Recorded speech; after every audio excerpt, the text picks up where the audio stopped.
Before we get started, a big thank you to all of my supporters over on Patreon and on Twitch, with the Patreon people coming up on screen now. A big thank you to my legendary supporters, Mike, Kira, Truck Driving Gamer, and Obi-Wan Kanzi. Thank you guys, I really very much appreciate it. If you would like to help support me and the channel, then you can head over to twitch.tv/mandatoryquest and drop a sub over there. Or you can go over to patreon.com/mandatoryquest and become a Patreon member for some early access to some videos and some behind the scenes stuff. So for those joining, again, this is, I think, the 4th time I've tried this scenario now. 2nd time with this party. 4th total time. Quite a hard scenario, and yeah, we've had all ends of issues trying to complete this. So much bad RNG and just not doing well with this scenario. So yeah, it's just been tough, and we will we'll try and get through it today. I've got good hope that we've made some good changes from the last attempt on the Deep Wraith. We made some good card choice changes that I think will make a big difference.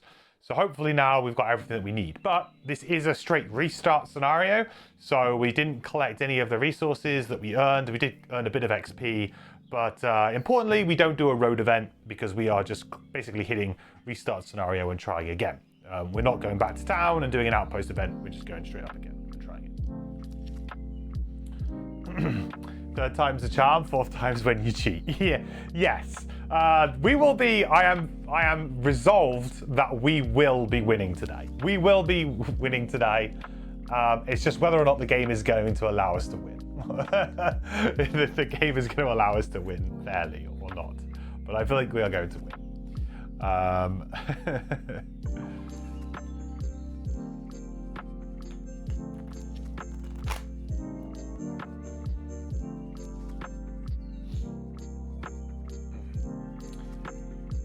Even though it's more work, you're glad you decided to play on 3 characters because you can adjust to different classes and scenarios more. Yeah, I mean, I think I've never played, I never played Gloomhaven at 2-player, and I played Crimson Scales at 2-player, and Crimson Scales at 2-player was okay, I think. For the most part, we kind of had a good mix of characters. I think our party comps were fairly decent, the ones that we did during the playthrough of that. Obviously, I'm trying to fit 2 characters because it's just much easier for me to stream with 2 characters than it is any more than that. I think if I was to go to 3 characters, I think it would be difficult. But I feel like Gloomhaven had its problems at 2-player, and Frosthaven certainly does not fix those problems. And whether or not they could ever really fix those problems, I don't even think it's possible. The game is just not well designed to be played at 2-player, and that's not because the scenarios themselves are, it's because the characters. And like I said, you don't really want characters that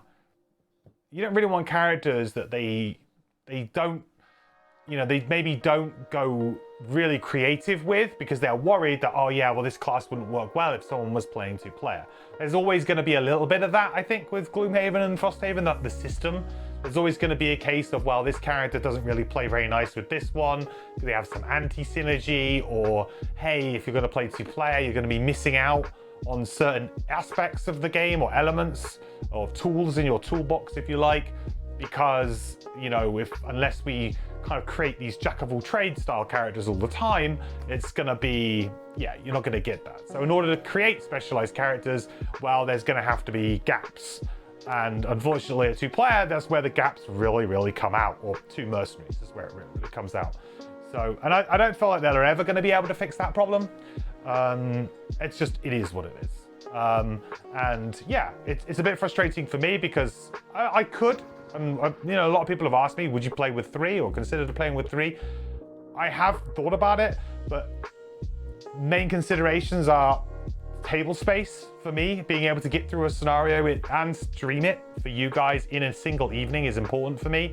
For 3 characters, the time is going to go up for each scenario, definitely. And I like the pace that I play, and I like chatting with you guys. I don't really want to have to sacrifice the chat or speed up and run through things or stay up really late at night because I have work at my day job in the next day.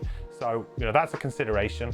But also my mental capacity at the end of the day is also part of it. You know, I don't want to mentally get completely burned out on the game because I'm trying to manage 3 characters and stream and all this, that, and the other. It is tiring, you know, just trying to work out what to do with 2 characters sometimes in a difficult board state is hard enough, you know. So I'm very conscious of that. But I feel like if anybody else was watching this and you had the, you know, you weren't maybe playing it as much, or you were playing it on your own at home, not streaming it, and you have all that time, I think 2 players is, or 2 mercenaries, I should say, is the worst count you can go for. Realistically, it's the worst in terms of gameplay experience, probably in terms of like character experience as well, because a lot of the time you're having to make considerations where, well, I would love to play this way with this character because that sounds really fun, but I can't because I need to fill in these gaps, or I need to make these allowances. You know, that's what's kind of like a little bit frustrating. And I just don't feel like the game is ever going to get to a point where we can say, yeah, it is. There will be some parties where you can say, yeah, those 2 mercenaries together, they really work very well and can play it too. But I feel like you're going to have much more parties where it's a little bit awkward than you are parties where it's going to be super, super synergistic.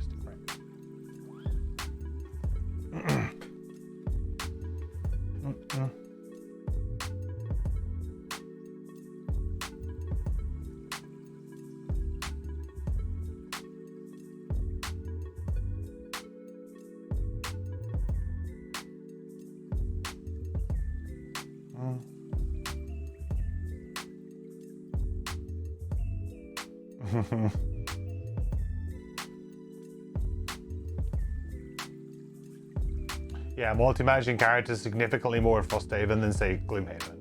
Yeah, exactly, yeah. Like, Gloomhaven's characters were more simple by design, their mechanics simpler by design, the threads that keep them together and the combos that you weave between turns are much more simple. I think, you know, once with experience, I think it's absolutely possible. You know, it's just very overwhelming when you're, certainly when you're playing a couple of new characters to get that down. But yeah, maybe like once Frosthaven Digital comes out, I'll feel much better about playing 3 because we'll have the experience of the characters under our belt, but also a digital version of the game will take away all of that management side of it that occupies space in your brain when you're playing a physical game, you know? Having to like do all of the monster AI and, you know, remember to do this, to remember to do that, remembering to use an item, like a lot of the minor things that can mentally tax you as well will go away, and then you can just concentrate on the characters a lot more. So. Hey Myth, hey Mac, hey Deck, how's it going everyone? Okay, so let's do battle goals on our Trapper. We've got Ravager, Assassin, and Acrobat. Yeah, so we've got Acrobat, Assassin, and Ravager. Acrobat is lose a card to negate suffering 5 or more damage. Assassin, kill an enemy before it takes its first turn. That's very difficult, this scenario. That one is completely out. Perform 2 actions with lost icons in the same turn. That's also pretty much out. This could be like one of the worst ones we have. I mean, Acrobat is something that we can trigger ourselves, so we'll take that one. We'll just have to walk into a 5 damage trap at some point if we get the opportunity to. So we'll take Acrobat, but those were not great battle goals really, apart from Acrobat. Yeah, stinky draws. Yeah, not good. Happy to see me play this scenario again and hopefully winning it. Yeah, me too, Mac. I have seen this scenario far too much, I think, right now.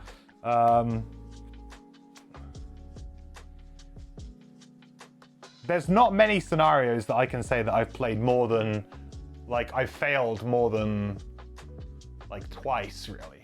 Like, the obvious ones, I think, Oozing Grove, I think Chained Isle might be one that I have. Slave Pens, I've probably failed about 2 times and maybe got it on my 3rd attempt. You know, there are certain scenarios in Gloomhaven that you almost like, yeah, I may fail this one. You kind of just chalk it up to, do I have a good enough party? And also, is the RNG going to play ball that day? There's not many, though.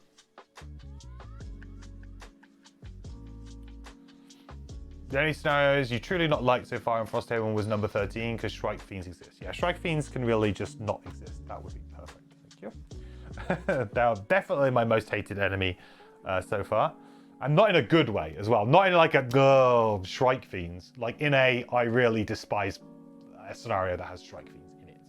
Like they do not feel like an interesting monster to fight, and they're just they're brutal for the sake of being brutal. I just don't like them. Right, what do we got? We got Egoist, Pacifist, and Zealot. Kill 3 or fewer enemies. Possibly, but probably very unlikely. Zealot have 3 or fewer total cards in your hand and discard, while also not exhausted. I think we could probably do Zealot. Egoist is also a very easy one to do because it's just like get more loot. We just make sure we do our loot action on our, we just make sure that's the character that goes to get the loot and the Trapper doesn't. Let's go Egoist because it's such an easy one to usually get. Bane doesn't count as a kill, right? No, it does not. No. So challenge deck. We have staggered formation. At the end of each character's turn, all adjacent characters suffer 1 damage.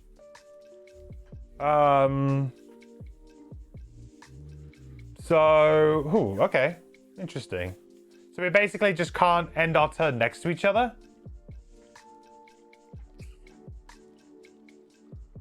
Or try to avoid? That seems quite hard. Because I'm currently, right from turn 1, I'm probably going to do this.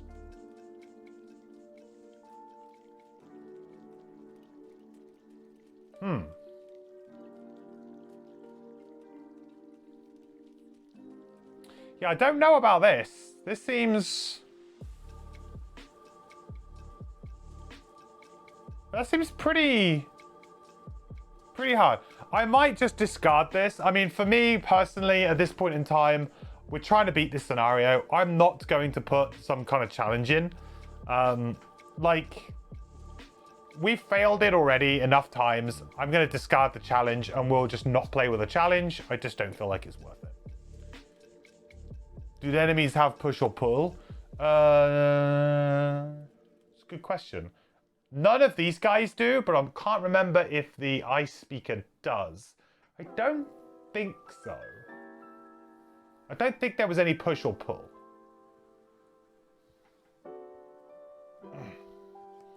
Bad for hiding behind a minefield. Yeah, exactly. I don't think it plays very well. Like, we had a really good room 1, or a relatively good room 1, I thought.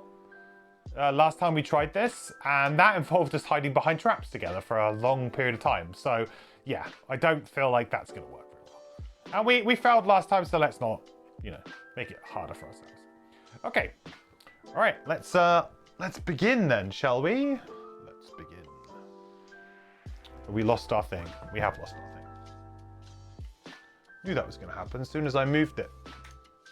There we go.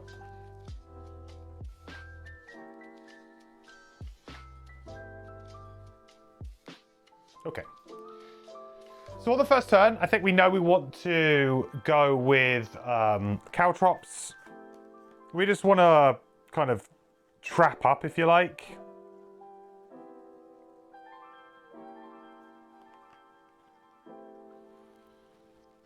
I think we know that that's really an ideal situation here.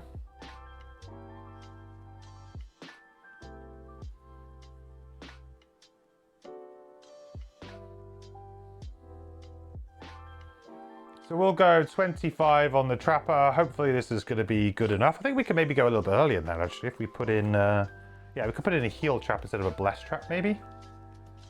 Let's go 18. I don't think it really matters too much, but... let's do that. Then on the Deep Wraith, we want to go... late, yeah? On the Deep Wraith. We do start with 2 trophies. I want to... One thing that I definitely want to do here is I want to try and use, a few of the other kind of abilities and things that we had. We didn't really do a very good job of that before. So, this is something that I really want to try and do.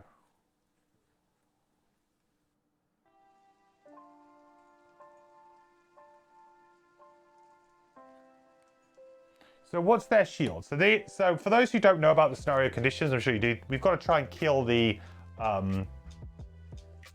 we've got to try and kill these columns. Well, we don't have to. We have to kill the enemies, but essentially these guys will give a shield for everything within range 3, I think, in the first room. No, range 4. So they're going to get shield for every one that they are within range 4 of. So it makes it very difficult to kill them initially. As a scenario effect, we do have to discard a card on our Deep Wraith. So I've just done that. So we're going to go late here, I think. Yeah.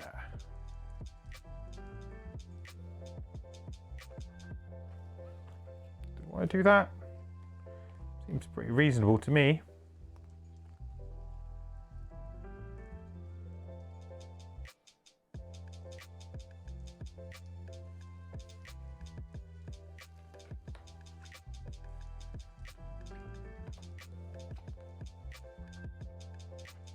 Okay.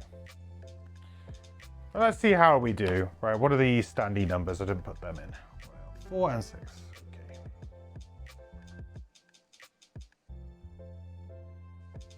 Okay. Okay.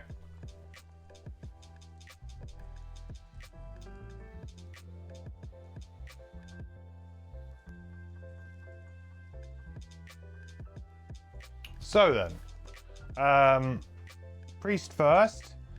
Bit of an annoying one here. But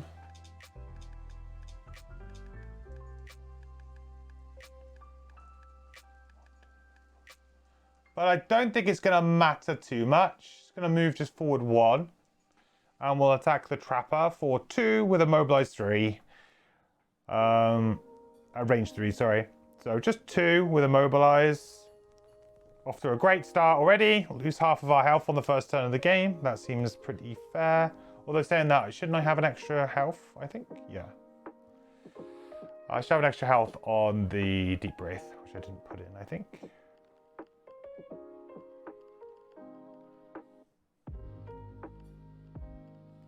Always good when you get immediately hosed by an Algox Priest on the first turn of the game.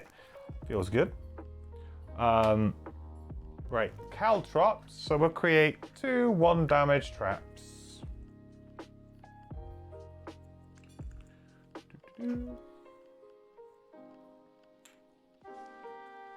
No. So they are 1 single damage trap.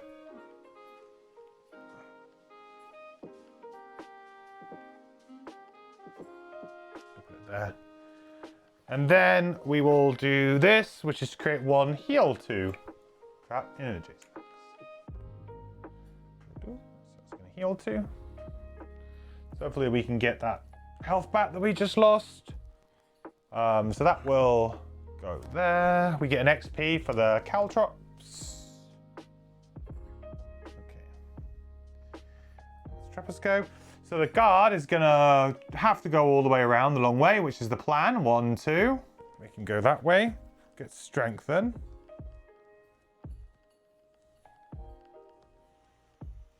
Okay. Now on to the Deep Wraith. I'm hoping the Deep Wraith can kind of just do work. So we're going to teleport 3 here. 1, 2, 3. So teleport 3. Zip. Then we're going to do Tumultuous Panic. So we'll attack the column for 1.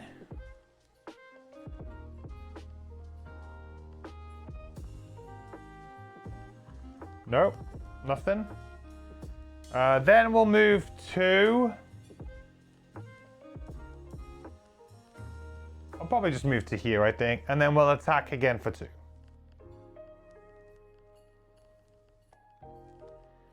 Okay. So that's pillar number 3. 62 damage. Okay.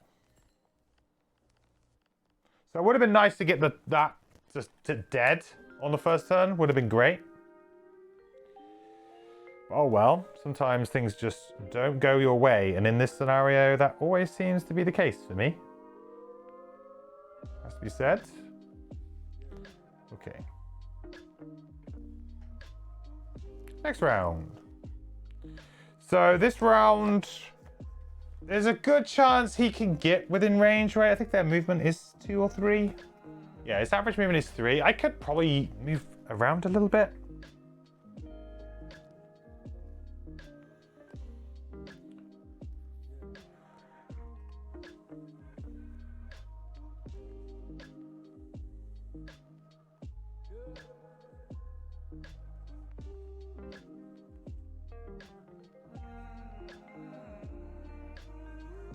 The idea here is to kind of kite this guy around a little bit.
So I could try and force him through a trap here.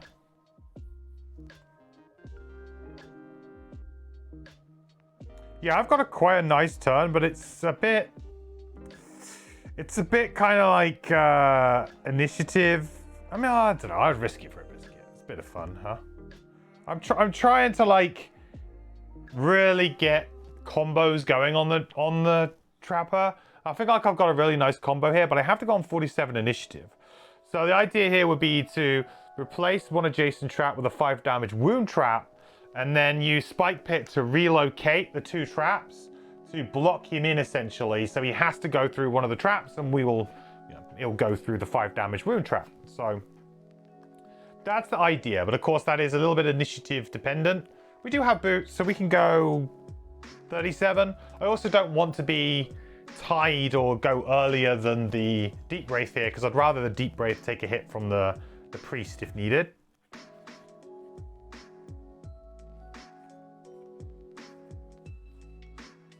Oh, create dark as well. Did I create dark last turn? No, I didn't. No, I didn't actually need the dark, I don't think. Actually, I could just disarm him, couldn't I? Yeah, I could just disarm him.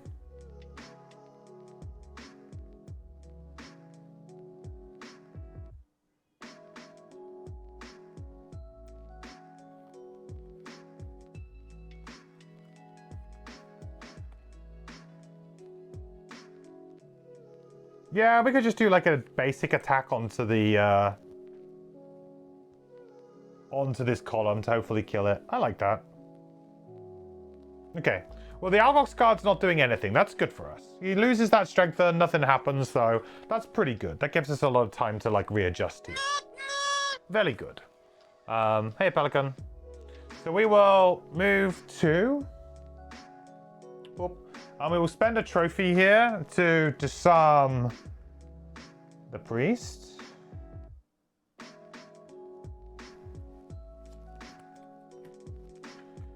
Then we will use Succumb to Fear, and I'm literally just going to use this as a default attack 2 on column number 3.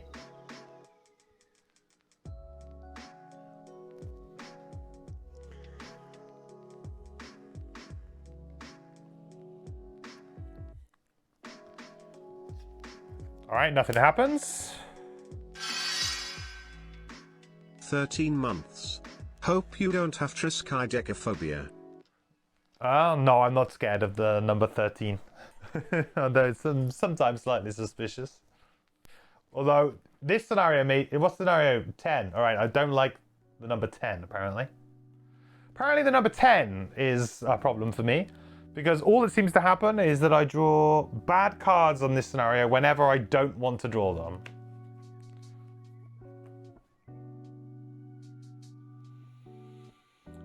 Just seems to be a little bit of a common occurrence here. Okay, so relocate to trap... sorry, before I do that, I want to improvised Improvised improvement.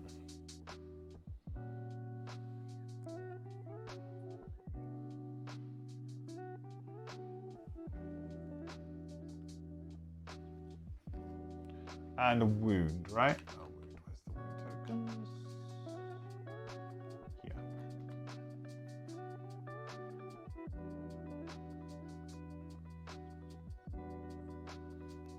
Mm-hmm. How does he have 11 health? Because we have traveling cloak, dude. Is he going okay so far? No. It's really going very badly already. Already, enemy decides to priest decides to go on 8 initiative turn 1 and hit me for half my health on the trapper and immobilize them, although the immobilized wasn't really an issue. Yeah, boy. A little bit And then I spicy. have managed to, on 2 attacks, in fact actually on 3 attacks that I have now made against this column, I have not managed to do more than 2 damage across 3 attacks. So yeah, I would say not great at all, really. But let's get all the bad luck out of us now, you know? Let's get it out now, and while it doesn't matter, and then next room, it's all crits, baby.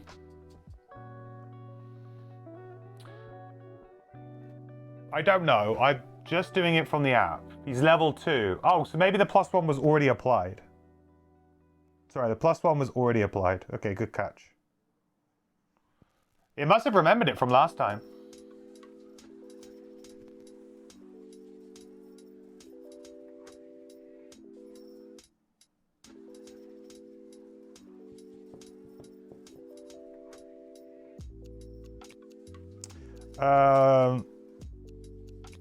Right, so we've done that. Now we are going to relocate up to 2 traps. We're in 2. So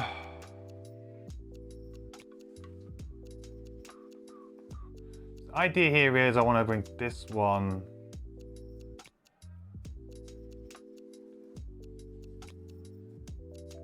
here.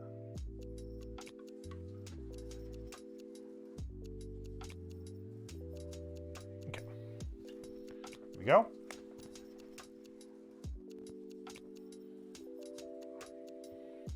Okay, priest does nothing, pillars do nothing.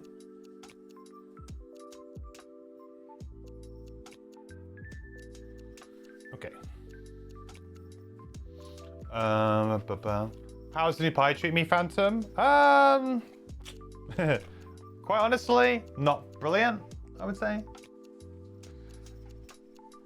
Not not as good as it could be. Not as good as it could be. And thanks for the sub as well, Pelican. 13 months as well. Thanks, buddy. Quest continues, my friend.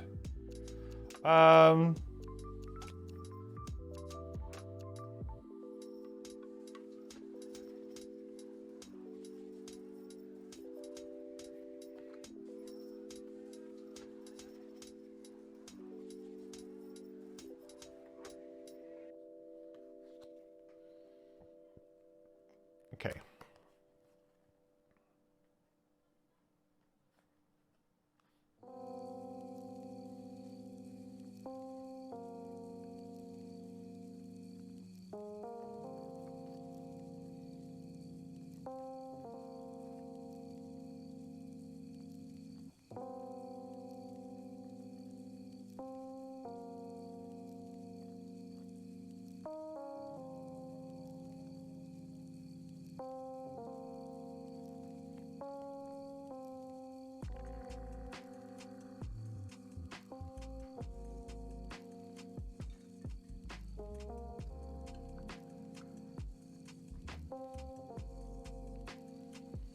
Okay.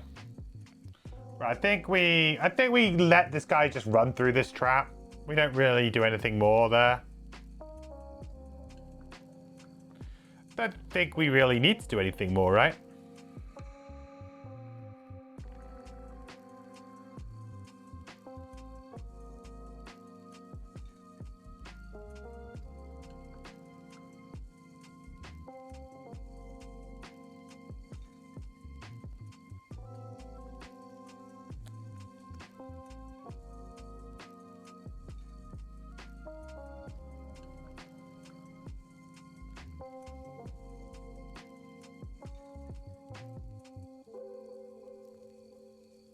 Hmm.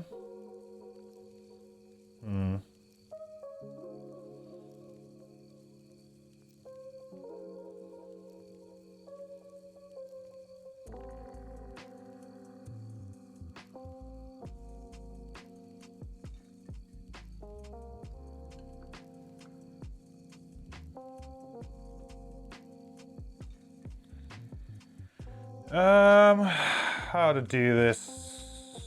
Do I go before here on the priest? I think I probably do go before the priest.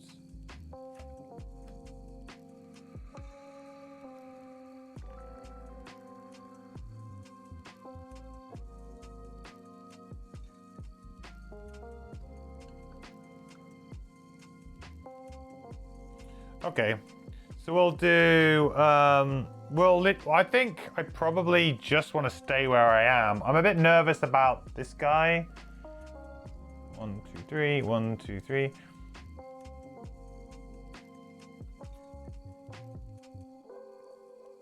think we just stay where we are and wound the priest.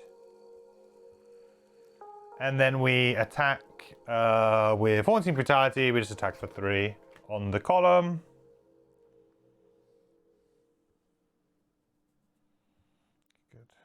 Dead, finally. And we took like 1 billion cards to kill something with 3 health for some strange reason.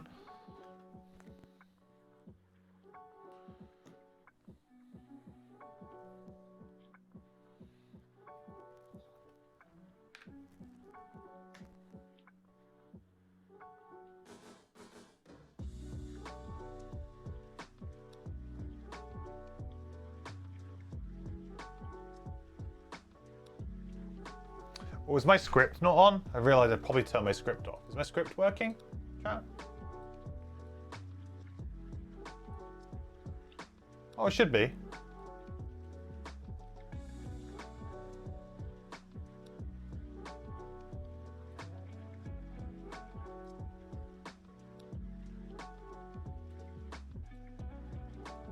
Hopefully it is giving you both camera views.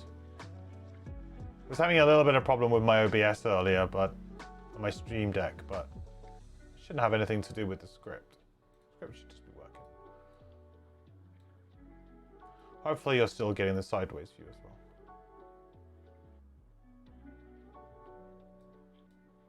I'll just take a look in a sec. Okay, so he's dead. Then we're going to get an attack of 1 on the Deep Wraith. 2, and then on the 1 on the Trapper.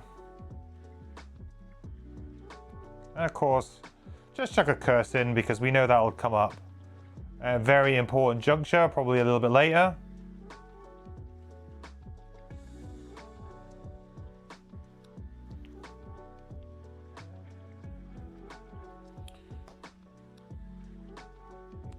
So Algok's guard, he's gonna... Realistically, he's gonna have to go through a trap, so... 2, 3. And it's ambiguous, so we'll go through this one.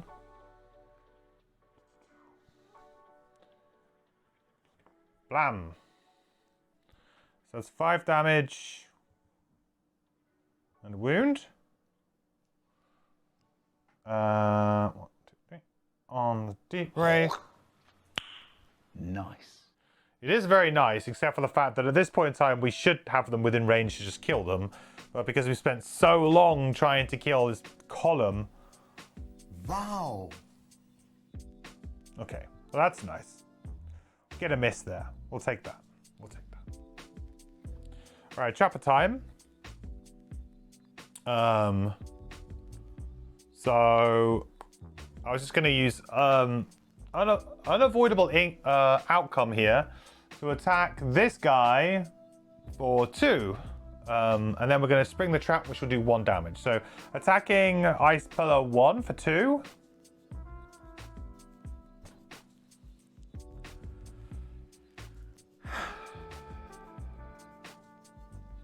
One, and then we trigger a 1 damage trap, so it's still alive again. I don't know what, I'm doing wrong. It almost feels like the game just doesn't want to give me anything at all. Like, I know I'm only attacking for 2.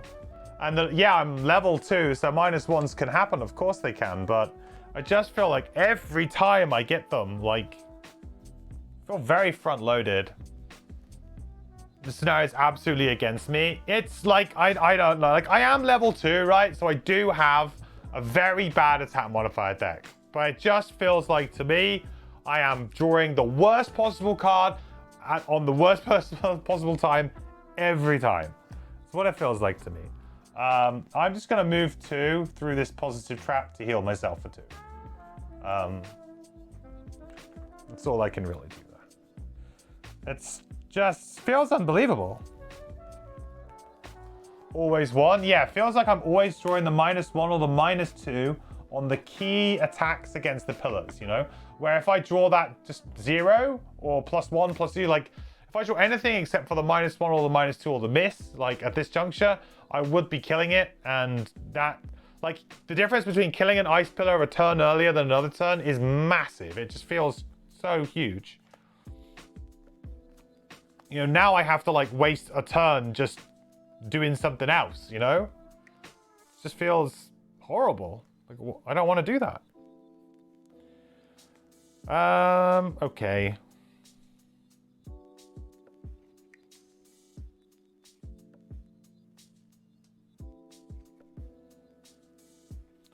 See, next, so like, I'm in a position here now where I'm going to have to be probably short resting when you really do not want to be short resting. Like, this room I should easily clear up in 1 rest cycle. And because I've missed all of those attacks, I'm now in a position where, no, I'm going to have to be most likely...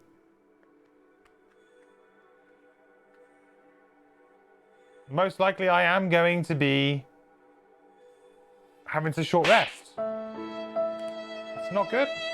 Really not good. So how much shield do they have now? So they currently have... the priest has 3 and the guard has 2.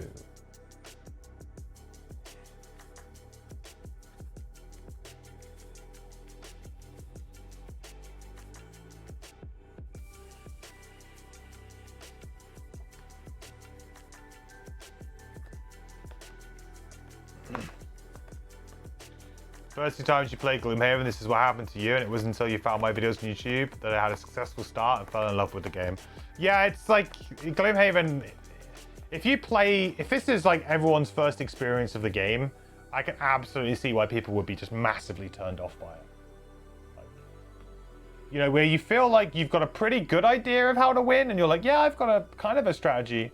And yeah, you've got to feel low level to feel better, but like, I know that like, we're using a deck of cards for our attack modifiers, right? So that, you know, the RNG is a little bit less than rolling a dice. You know, there's a bit more control in the variance there, and you know, we can upgrade it and do different things. And that's a really good idea, but when the deck starts, like, and you get a rough start, man, it just feels horrible. What are you to do?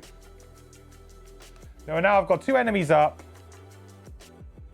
The likelihood here is that I'm going to get absolutely destroyed. I'm going to get screwed. Knowing my luck now, the guard will draw the 15. And there's nothing I can really do about that except for short resting on the Deep Wraith.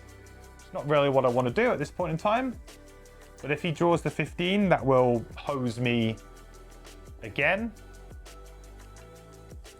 And of course, the priest will probably draw a heal just because, you know, that's what they do whenever you don't want them to do it.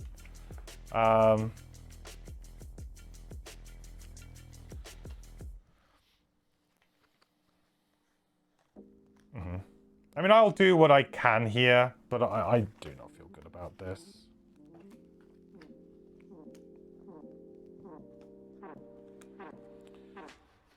Might be on to a hot, quick restart again.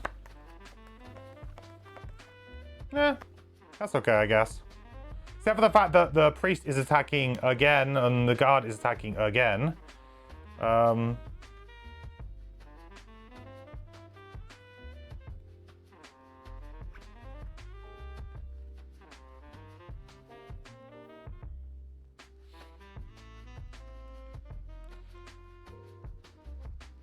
I suppose I could control up the guard here, maybe.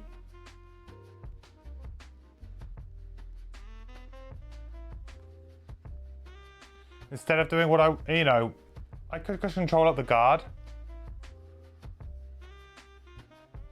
All I was doing here really was just going to move and like do a default attack 2 pretty much, but actually maybe controlling the guard here with the net is better. And then I actually have a decent shot at killing... No, I can't really kill the shaman, but I could do some decent damage to the shaman at least. So he's going to be on 5, 4. I'm going to be attacking for 3 with a PS2. So it's going to be technically 2, but I could use a heavy sword to make it 3. There's something there. Yeah, I think I might do that. I don't love it, but I think I might do that. Okay, so I'm going to attack the guard here, I think. For 2. Use my weighted net.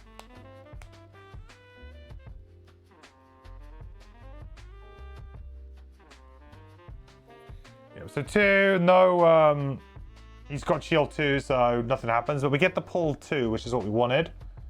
I'll pull him to there.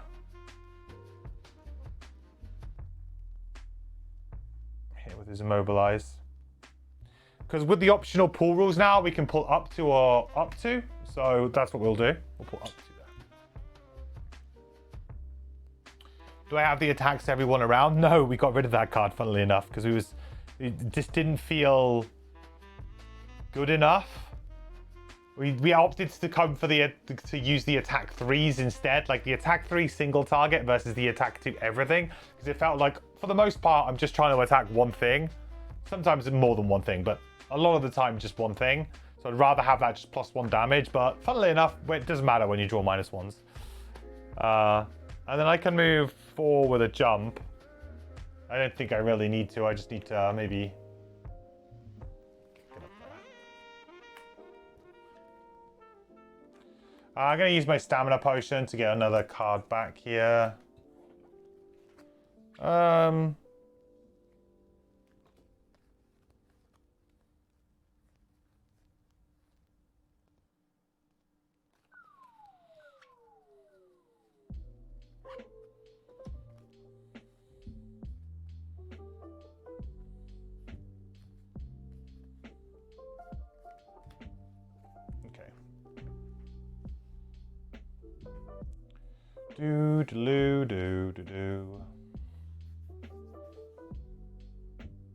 Okay, so Deep Wraith's turn.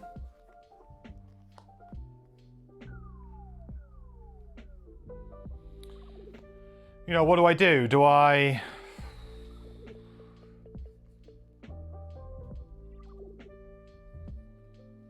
attack the priest and hope that I draw? What would I need to draw? A ×2 or a +1 would be pretty good. That means I'm attacking for 4 with PS2, so it would be 3. So that would do 3. It would pretty much kill it next turn. Or do I just try and go for the kill on the obstacle?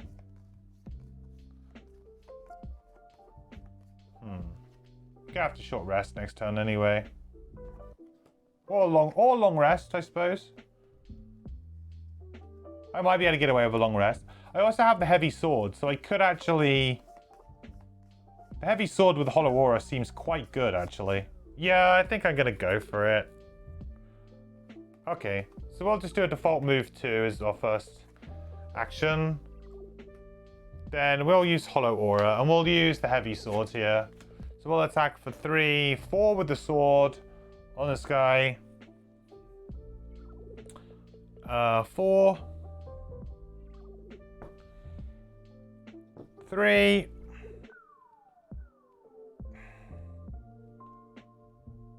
So into shield.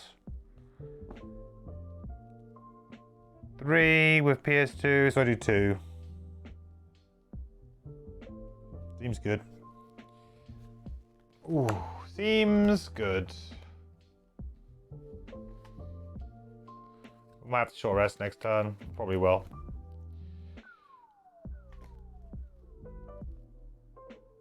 I think this is also maybe just a little bit of a criticism of the... I think this is another criticism of the new perk system, actually. Right? The new perk system ultimately feels quite nice. Like, it's really nice to get, like, some additional value to different things that you do. But maybe, like, the strategy should not be to get these early. Although it feels like you want to because they give you such a leg up. And obviously, the more scenarios that you have them, the more use of them you can make. But ultimately, maybe we should just be going boring perks. Because boring perks, mathematically, just will make the game better, right? Remove 2 -1s. If I had taken that one perk, think about how much more beneficial that one perk would have been so far compared to the whenever we long rest one, right? We haven't even managed to use the long rest one. Don't even think we're going to at this point in time. So maybe this is just another advocate for, hey, especially at 2-player when both of my characters are going to be attacking a bunch, they're not going to be able to just, you know, maybe fall back on other things. Like, we're going to both be having to draw cards. So maybe I should just be, you know, going for the boring perks here because they're just better. Just improve my chances. I think there could be something in that as well. Okay, he does nothing. He is going to drop back. There. Put there, why not? He will attack the Deep Wraith for 2, is it? Yeah. 3.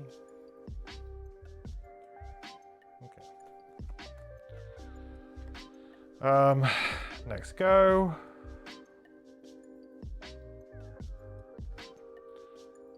So I have to short rest on my Deep Wraith, I think. Choice.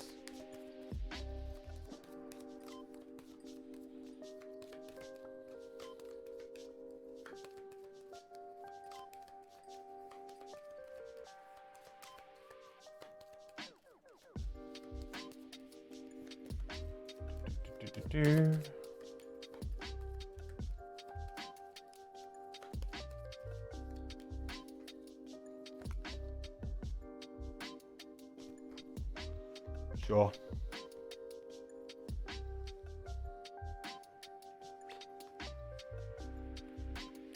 Okay, so in this round, the card we got rid of was Staring into the Abyss. It's a really great bottom action, but who am I to think that we're actually going to have any trophies in this game? Ugh, such a bad initiative, but it's like literally the only thing I can do.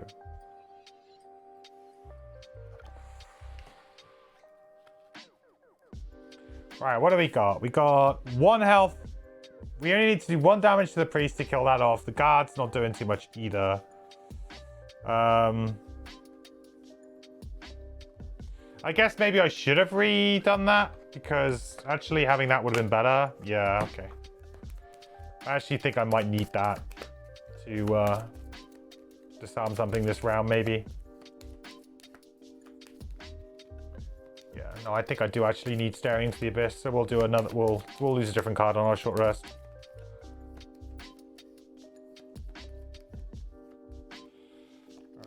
All right, Tumultuous Panic. Okay, pretty decent card.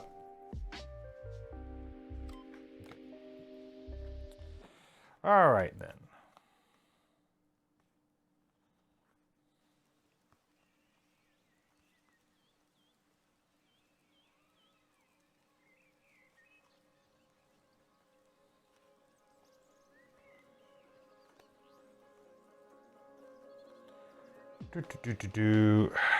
Who should we try and take down here? Well, we try and take the priest down, right? We just try and draw a +1 or something.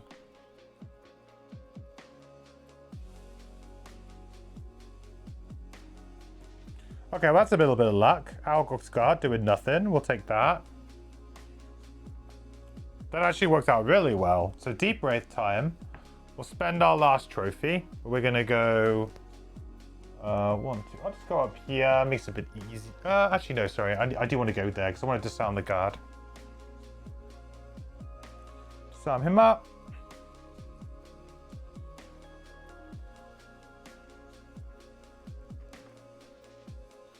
Then I'll just use Haunting Brutality and we'll attack the priest.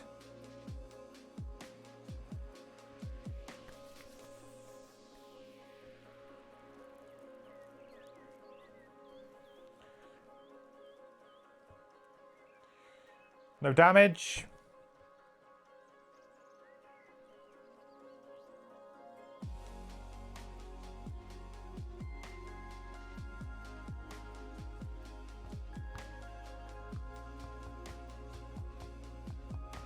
I don't know why I thought I would draw a +1. I'm literally just playing awfully right now. I'm playing awful, but I'm also just getting ridiculously bad RNG. Like, it's so frustrating. Like, I'm not playing great, but I'm also just not even getting a small, like, crack. Like, where, hey, you know, here's something to help you out. Like, just literally anything, dude.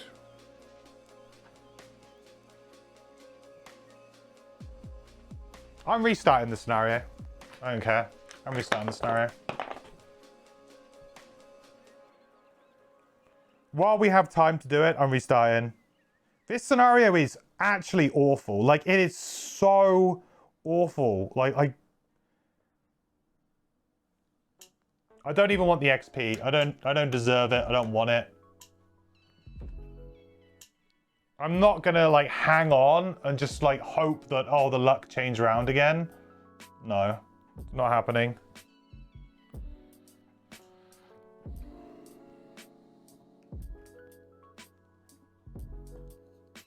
It's just actually trash.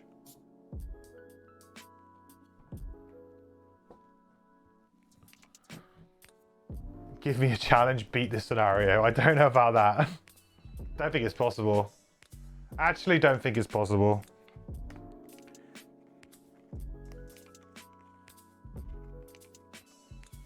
My feeling here is that this is just, it's just not possible. Come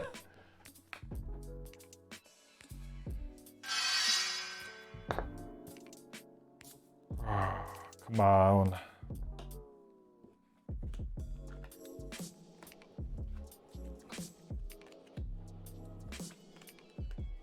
Three new battle goals.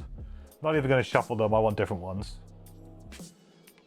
Duelist, layabout, pedestrian.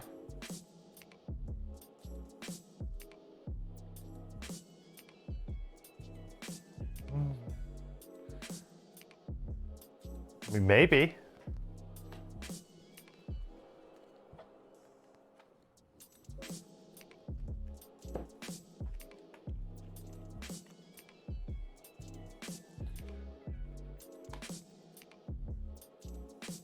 Collect 3 or more loot tokens and maybe straggler, maybe.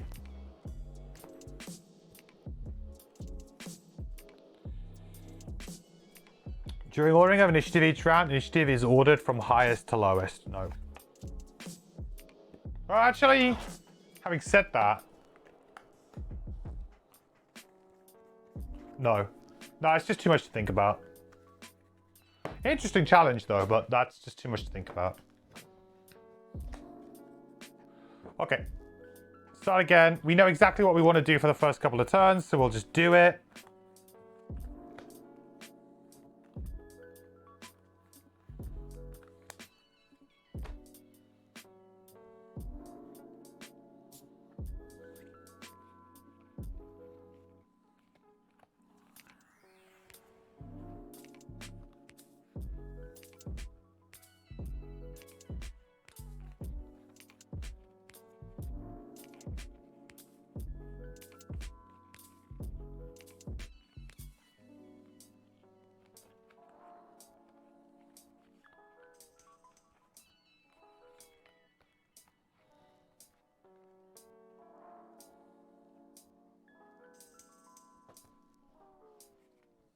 Pretty much do exactly what I did the first time round, because I think it worked pretty well.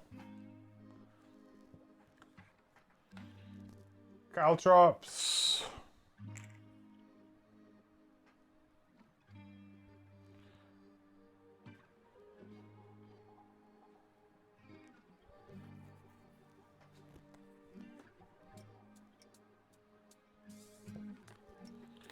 Honeypot.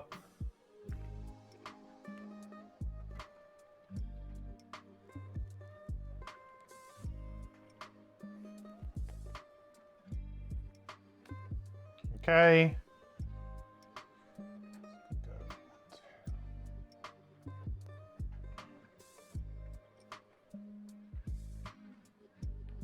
Maybe this was the luck I needed. Now they've both kind of gone towards the top of the map, which is pretty good for me.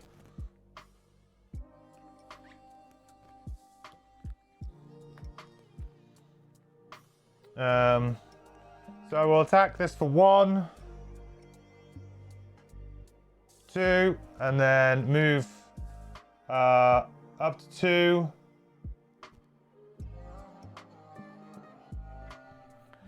And attack again for 2.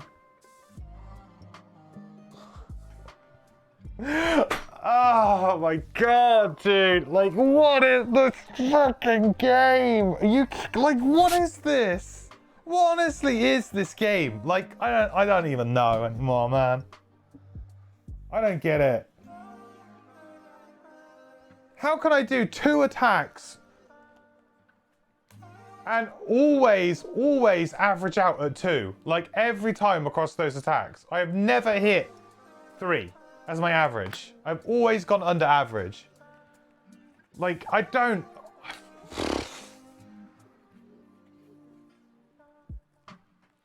God damn. Selendor, thank you so much for the Prime sub, buddy. 5 months, appreciate your support. Welcome back, my friend.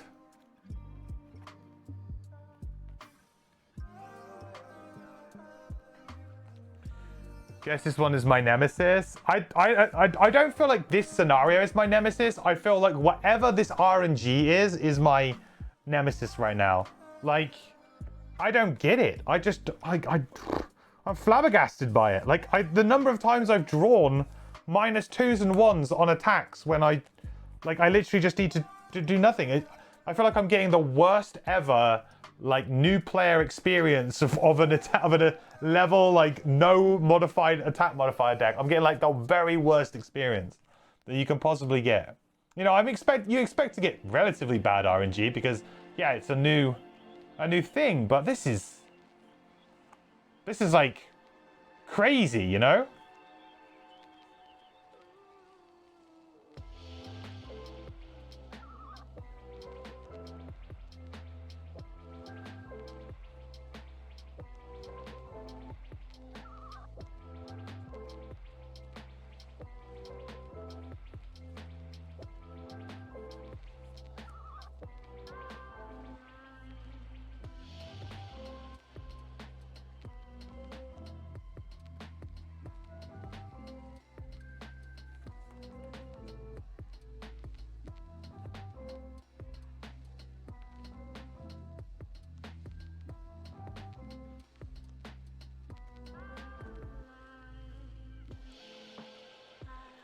Alright, playing some speed. We had a restart today already? Yes, because the RNG has been awful.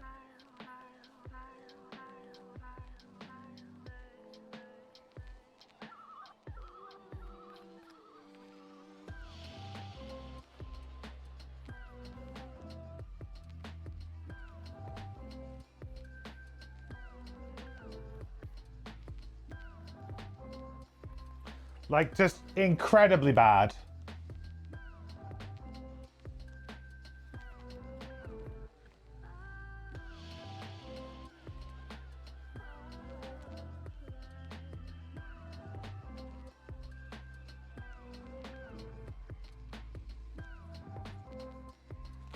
All right, we'll just do it a default attack 2 on number 3. Thank God. Well, that was 1 round quicker than earlier, at least. Still should have only been 1 round, not 2, but...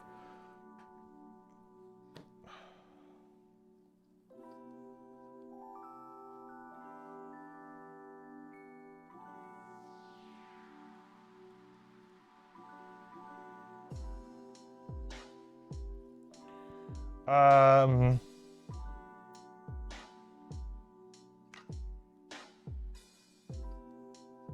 we just leave that as it is, right? Yeah, I think so.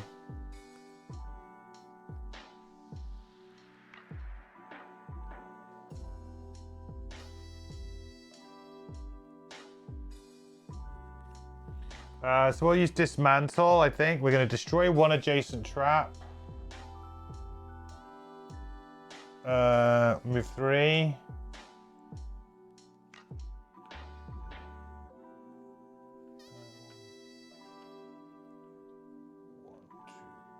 I could move through the heal. Do I need to heal? No, not yet. I think I should probably leave that on the board. Add the effects of the destroyed trap to an adjacent trap.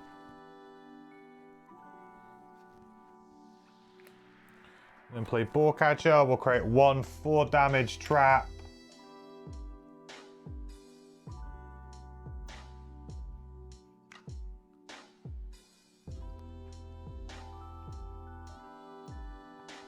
In an adjacent hex.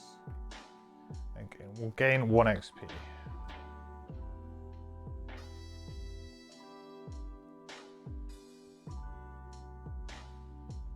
Okay. That is everything, I think.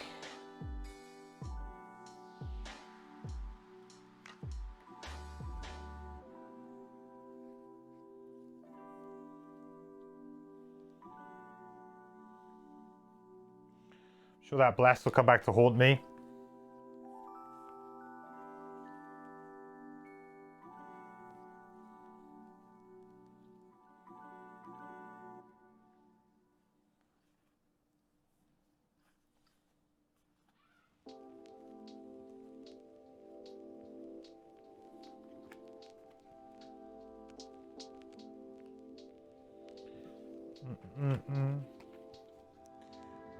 Hopefully it turns around at some point here. This will be it. This is the one, right? This has got to be the one.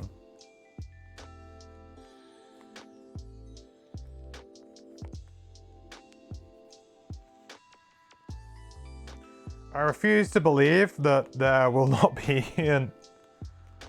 another attempt at this, you know? Like, this is it. Okay. 2. We split the initiative here, I think. That's not great. Actually, it doesn't matter. It might not matter, actually.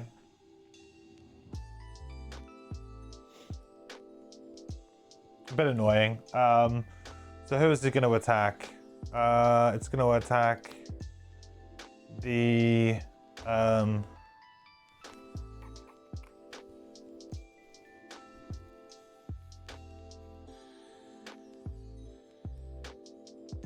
I guess the Deep Breath.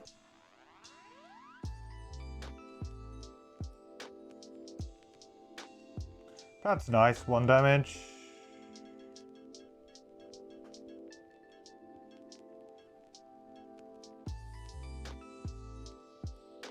Oh, actually, not the Deep Breath. Sorry, not the Deep Breath. Can't be the Deep Breath.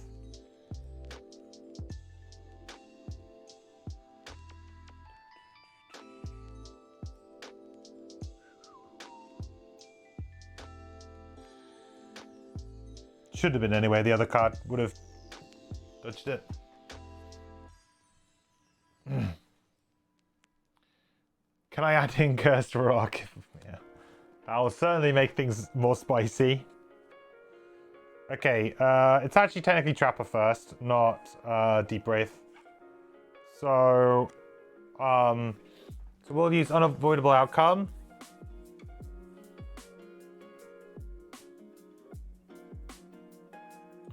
So we'll attack, I guess, number 1 here for 2. I mean, it feels like I should maybe just attack the priest here, because I'll be doing... This is a 4 damage trap, so... But... I think we'll take it down with the Deep Wraith, maybe. So 4 on number 1. So we're attacking for 2 first. So 2 damage, plus the trap goes off. So that will kill this.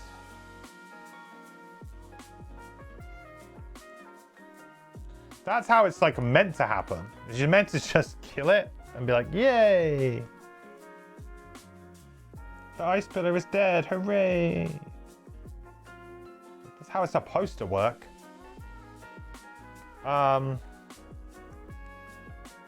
Then we use improvised improvement to just create a bless trap in an adjacent empty hex. Now what's he doing? He's moving for 3, attacking for 4. I guess he can get to us regardless here. I'll put it there so then he goes... Oh, he's going to go after my trapper regardless here, is he? Oh, actually, no, I can block. Or I can move over.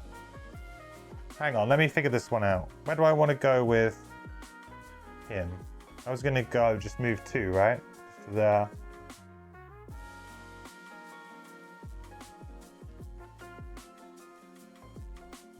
I don't think I can block, unfortunately. I guess then I just put the blessed trap there.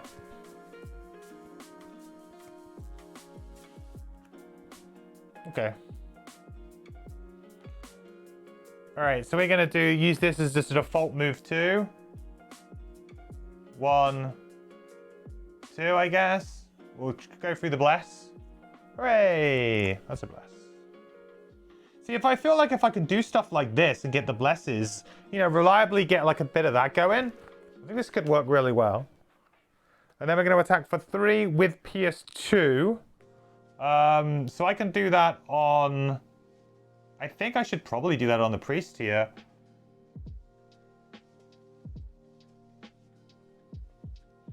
Because it's negating all of his shield. And I could use my heavy sword, maybe.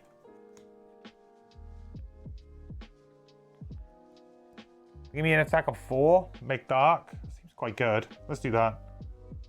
Come on, bless. Alright, that's good though. 5.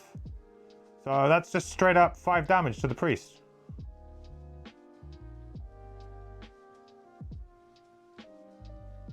Nice. There you go. The tables are turning. A +0 feels like a crit right now. Yeah, it really does. Yeah, you're not wrong. Or make dark as well. See, look, now I got a really good sequence of turns now. We've got a really nice next kind of couple of turns. So he's going to attack for 4. As long as I just don't get really blown out here by something. 3. Okay. No, let's not get destroyed by something silly.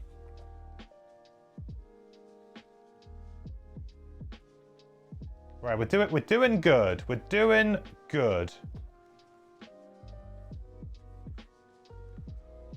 We've got a great turn here on the Deep Wraith. We can wound up the priest to kill him. And then we can also poison and wound up the guard. Also very strong. That means that on our trapper, we've got the freedom here, really, to just try and get some traps down. Potentially...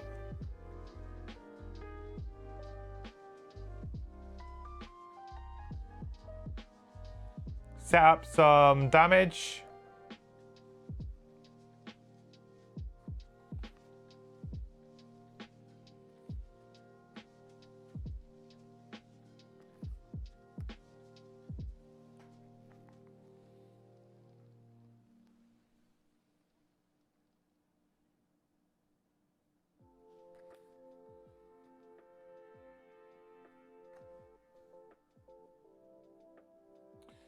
Question is though, do I push some traps into him? Do I...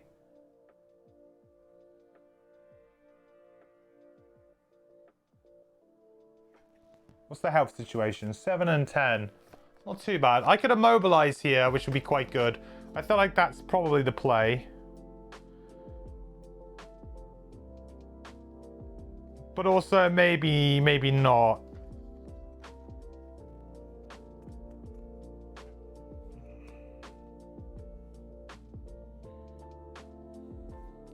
Okay, this is fine. This is fine. Okay, good. Great. Okay. So first things first, we're going to use Haunting Brutality, Consume the Dark. Oops. And we're going to attack for 3 and an XP on the guard with Poison and Wound. So 3.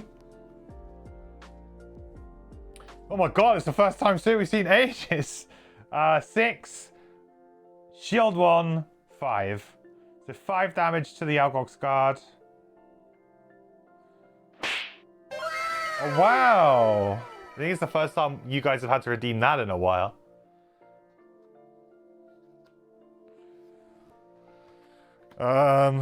Great. And then we will teleport 3, wound range 1. So we'll just teleport to here and we will wound the priester.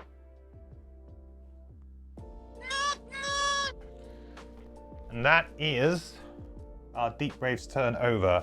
And they're ready for a long rest, actually, next turn, I think.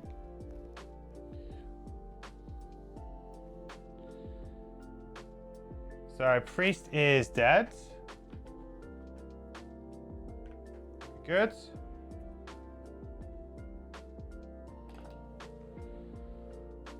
Guard. Nice. Is going... Ooh. Yeah, here. I guess we can double stack the loot. Of course, we'll double stack the loot. -2. So 1 damage. Oh, have we finally found the sweet spot of the RNG? Have we finally found it? Right, Trapper time.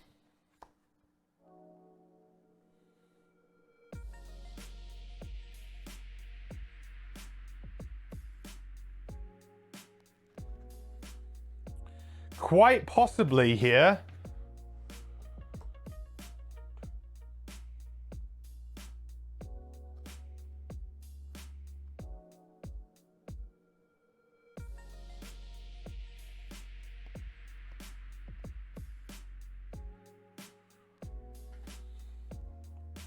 Quite possibly. Don't forget to tick trophy count for wound kill. Oh, good call. I don't think we've actually used any trophies yet, have we? So we're up to 3 now.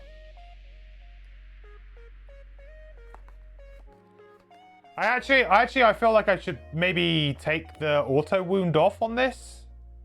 Maybe we'll leave it for now, but that's definitely something I should maybe consider with this character. Because there's going to be a lot of times where I just miss it. A little bit nervous about missing it. So the question is here, do I set up for next turn on him or do I not? I think I set up next turn on him, huh?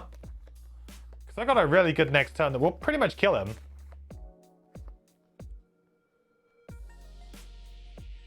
Yeah, I think I do. So I think I'm going to use Spike Pit.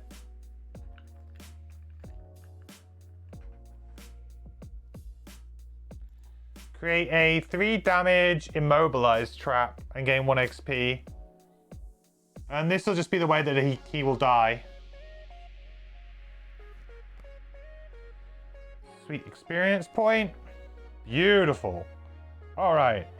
Oh, what was the other card I was playing? Oh yeah, I was just going to potentially move through and increase value by 1.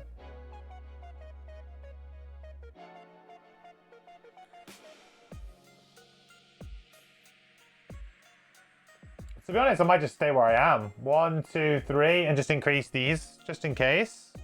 Got an increased damage trap here if I want it. Increased heal trap here if I want it. Seems fine.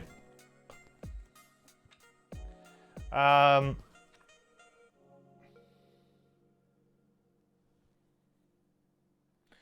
I just need to stamina potion and get back a nice early initiative to deal with him.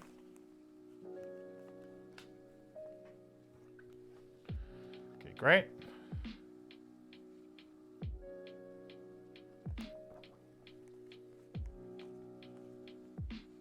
Do I want that one?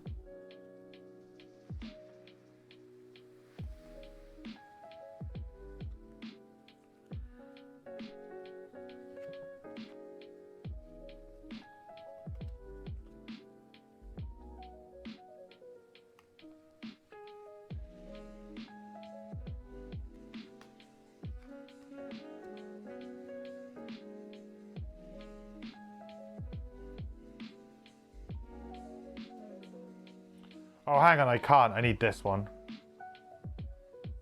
Yeah, I didn't really figure that one. I didn't actually do that particularly great. But I don't think I would have been able to use the other one anyway, right? No. Okay, that's fine. Ah, we're okay. I don't have an early initiative, basically. I kind of screwed that up initiative-wise. One thing about the Trapper is I'm going to have to get used to doing some initiative dancing for sure. Right, so next round, I want the Deep Wraith to, like, long rest. This is kind of scary, but when I long rest, I also get a trophy, right? Yeah, I can loot one. I can do a loot action. That's pretty cool. And it means I'm going to be going quite late on my Trapper. I am dicing with death a little bit here, but...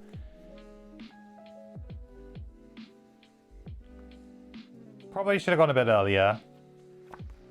Ah, that's fine then. Perfect. All right. The game is definitely... maybe we've initiated the, like, mercy mechanic in this game, you know? Like, after so many attempts, the game just rolls over and lets you win. Maybe we've unlocked it. So we're just going to move here. We'll just use Flurry of Nails to attack him for 3 with a push 2. So 3. So 3. 1 with the poison is 2.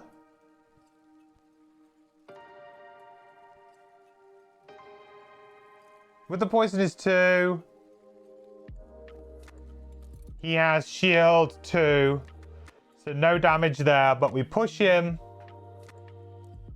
through this, which is 3 damage, and immobilize. Which is going to be enough now.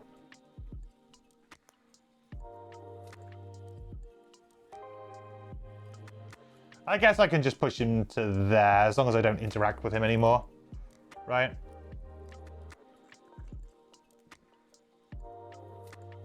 Just so the loot's a little bit closer. Did I consider using dice to show the damage value of the traps? Oh, I could do, yeah. Oh, absolutely, I could do. I didn't think about that. It's a good idea. It's a great idea, Matt. Maybe I'll do that for the next scenario. I've got like a whole, like, fucking room of dice. So yeah, that'll be fine. I can do that.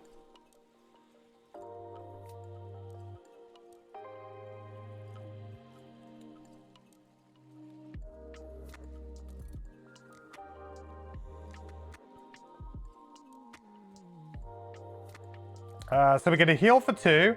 Then we get to perform a loot 1. Yoink. And which gets us a trophy. Hooray! Feels like that perk's actually done something, you know? So what do we get loot-wise? Let's have a look. Axe nut. 2 axe nuts. Hello. Nice. We reset everything. Oh, I've got to remember to use my skinning knife to get my 3 hide as well, maybe. Good idea.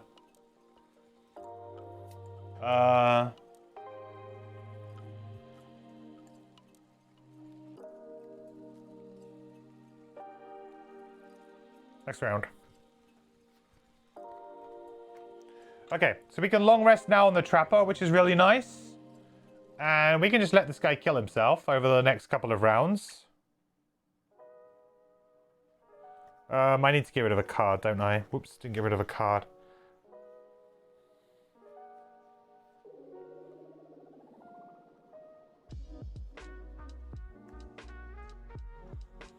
Ba-da-da-ba-ba-ba-ba.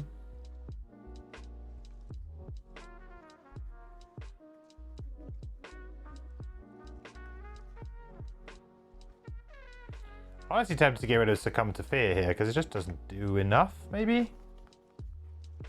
It's just a teleport. I mean, it's 20 initiative though. Teleport 3. I'm thinking about playing Mantle of Dread.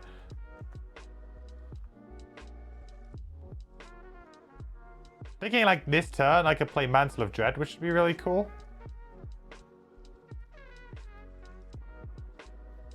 We get rid of Black Scythe, but it is an attack 4. I'm not making enough dark right now as well. I don't feel like I've worked out my dark economy very well. My dark economy is weak.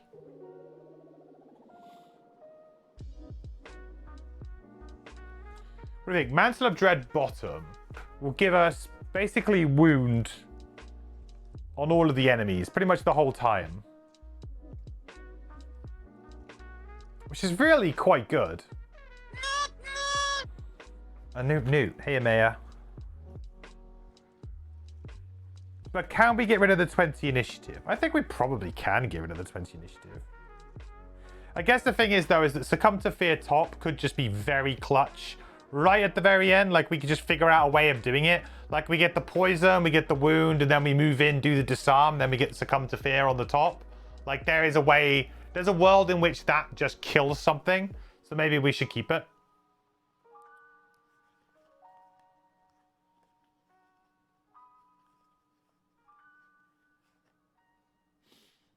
Honestly, then, it's probably Skewer the Flesh, and we just acknowledge that we won't ever be invisible, maybe? Just acknowledge that we're never going to be invisible? Or do we get rid of Lie in Wait? Because it's really just a... Oh, it's got a heal in it, though. It's a pretty reliable little heal. Ooh, decisions. Hollow Aura with the PS2 just feels really nice. Let's get rid of, maybe we get rid of Black Scythe. It's an attack 4 with Curse. I feel like maybe we can maybe do a little bit better. Like if we have Dark, what do we want to be doing with Dark? We probably want to be using Haunting Brutality most likely. So it's probably only going to be an attack 3 a lot of the time. Okay, we'll get rid of that. This initiative is also just meh. Okay, so this round, I think we're just going to play Mantle of Dread top and...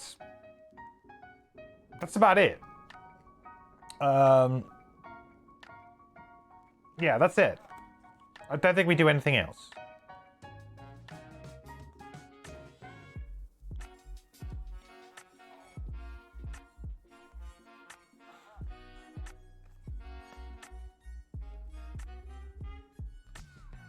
Yep. So we'll play that. 96. Then I just need to come up with a top that I can get rid of here. Ugh. Maybe Tumultuous Panic. Although saying that, it works really well with that. Maybe I just use Lie in Wait top, because I probably don't want to use it quite yet. Okay. Alright, so 96. So this guy is just gonna basically tick himself down very slowly. Deep Wraith. We are gonna play Mantle of Dread.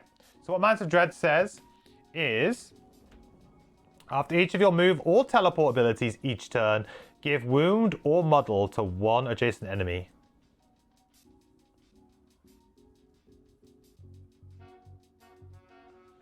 So basically, kind of like free wound. It gets us 2 XP as well. And also creates Dark, which is going to be very useful for us for next round, I think. Okay. There's nothing. So Trapper heals up. We have to get rid of a card.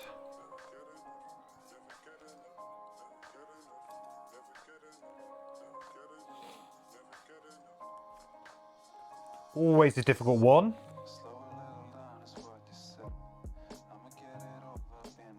Maybe Spike Pit. I like Spike Pit, but I feel like Spike Pit's one that actually was very good there. We actually used it very effectively in that room.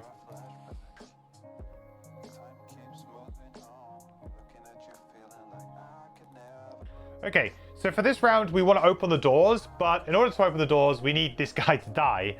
So I feel like we just need to go late. Hopefully he dies. Then we can just sort of open and we can do our thing. I think we know that Caltrops is like the thing we want to do, really.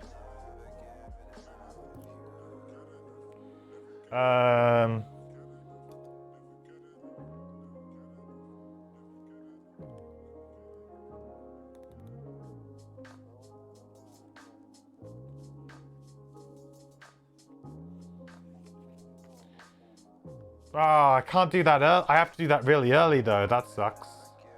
I can't go like super late. Oh, I guess I could use dismantle, couldn't I? 72. Hopefully that's going to be late enough.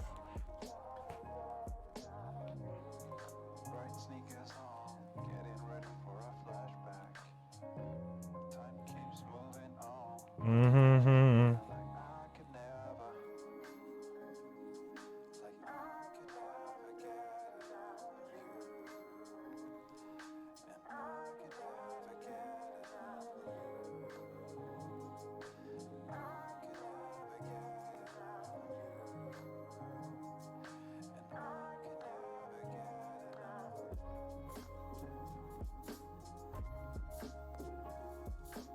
Okay, so I think what we want to do is we want to do some invisible shenanigans.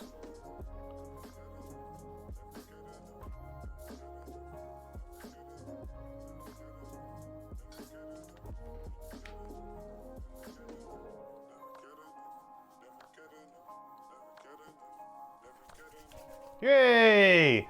He dies to wound, which is great. Gets us another trophy. That's what I'm talking about.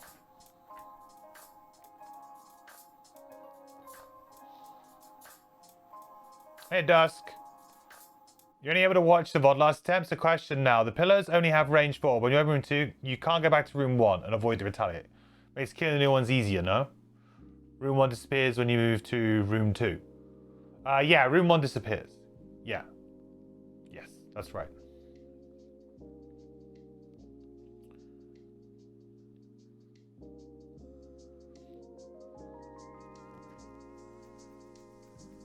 Unfortunately, the room 1, everyone gets sucked into the next room. So, as we're about to do now. So, now that that enemy has died, Trapper's going next. We are doing a move 3. Just a move 3. Onto the door. Opening up. So, that triggers all of the doors to open. And triggers a very specific sequence of events. So, open all doors. Place all characters and character summons in initiative order in the closest empty hexes on tile 16A. Then remove all doors and tile 13A from the map. Okay, so what we'll do is we'll just get rid of these because unfortunately they don't come with us. I feel like it's a bit of a shame that your traps don't, but I guess it would be too good if not. You could, like, I could see plenty of scenario here where you could just fill this room with traps and then open the door and then all of the traps need to come in and you just kind of cheese it. It'd be kind of funny though.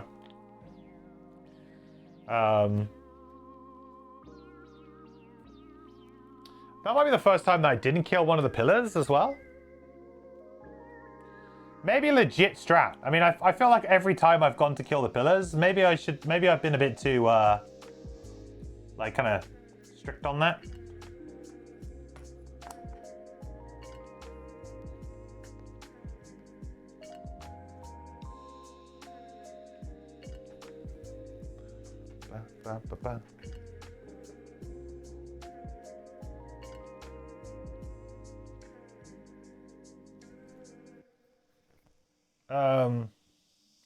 Right, let's get the pillars. Pillars.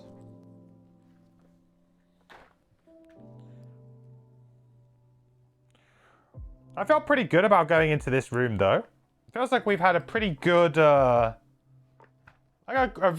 say we had a good first room that time. For maybe the first time ever, we actually had a good first room. Well, actually, no. To be fair, the first time we tried this, we did have, I would say, a pretty good first room. But, I mean, we had a good first room in the sense that we killed things pretty efficiently. I'm glad that we restarted. Let's put it that way. Where are my numbers? There they are. 1, 3, and where's number 2? 2. Okay. We have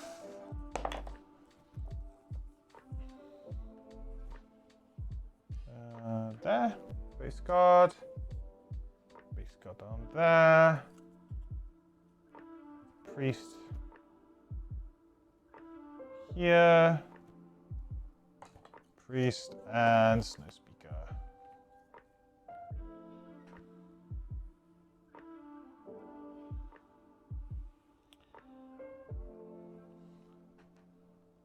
6.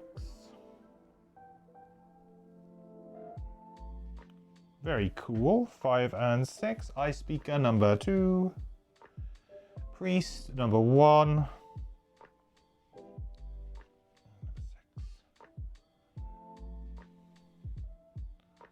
Okay, so we need to finish our turn. So we will finish our turn right now. Can you see that all, guys? Is that all okay? Has the camera been rotating?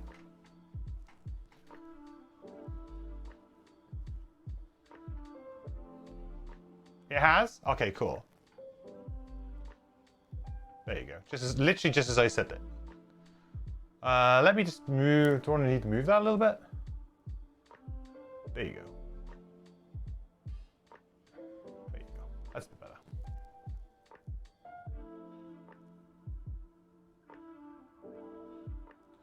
Got the most trophies we could ever possibly want. Just not as often, you think? I think if it's changing, it should be changing at the same speed. The way that I have it set up is that every minute, there's a minute gap, and then it shows for 30 seconds, and then it goes back to the other one. So, like, basically, the overhead view gets a minute, and the side one gets 30 seconds. That's like what I set it up as. That just felt like a decent amount. Because I feel like the overhead one is, like, better. 5 trophies the max. It is. We can get no more than 5.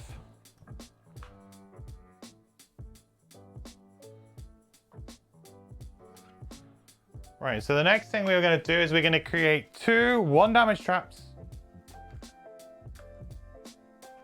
Bam, bam.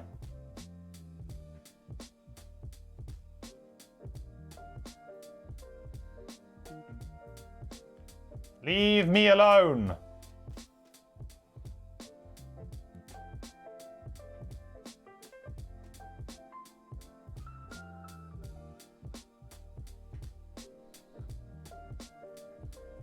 Okay.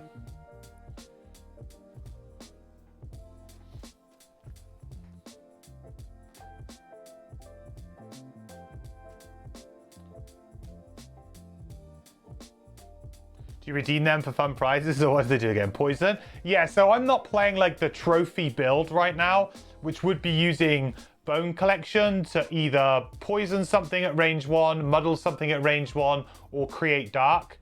And you can do that at any point on your turn, and you can do all 3. So you can spend any amount of trophies to do that, those actions. So I could, like, for example, run in and I could poison 5 things right now if I was adjacent to 5 things, if I was playing Bone Collection, which I'm not. And that's the reason why I have more trophies is that because we've actually not been using them. I don't think I used a single one. I started with 2. So, yeah, I just haven't been using them. Okay, so that is the Trap's turn. Good job, Trap. Algox Guard, not doing anything. Ice Speakers, though, are doing something. A little bit nervous. I like it when they don't do anything. But to be honest, coming up to this half of the map might be fine.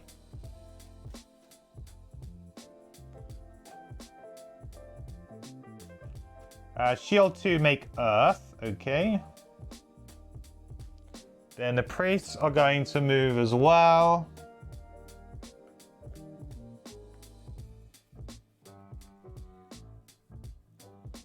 No healing required.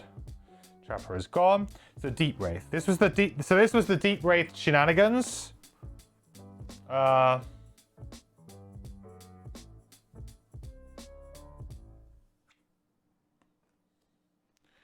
I figured I will teleport. Whoop. And then I will consume. Actually, do I want them to still go round? I think I probably do. I'm going to go to here, I think. I kind of still want them to move round, you know? I want to be an obstacle. I want them to have to come round here, so then I can go, yeet. I'm going to run around this way. Kite them around the level. So we will consume a trophy. And dark. To gain invisible. And an XP. Okay, great. So that's the bottom of that. Then Mantle of Dread will trigger. We will give wound to the Ice Speaker. He does have a heal, but I figured, hey, we'll put it on the big bad guy. Then for the top of this, we're going to use Tumultuous Panic to attack number 1 column. I'm just going to hope that I kind of get a kill here. So attack for 1 on the column. Nothing. And then move 2, which I don't need to do. Then attack 2. Importantly, Mantle of Dread seems to only trigger once. It says after 1 of your move or teleport abilities each turn, give wound or model to 1 adjacent enemy. I don't think I can do this. Like, it doesn't say after each. It just says after 1, so kind of sucks. Oh wow, we actually drew a +1. Oh, for God's sake, they got 5 health now. Oh no, I remember they got 5 health. See, every time, no matter how many times I played this scenario, I always think that they only have 3 health when I go into this. God damn it. Oh, Jesus, every time. I must have done that, like, I must have done that, what, 3 out of the 4 times I played this scenario.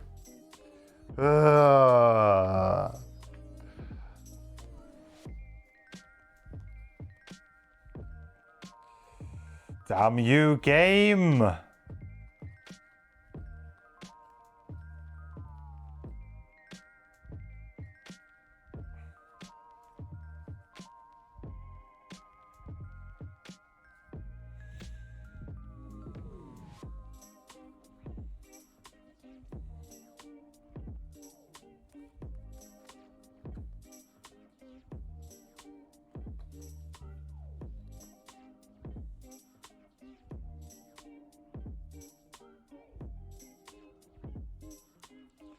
You see, with 5, I kind of expect Sun have to take 2 turns to kill it, you know? Especially with these characters.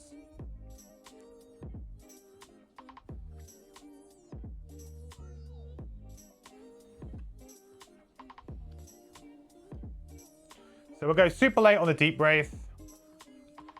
Trapper now has a little bit of an awkward position, but I think we want to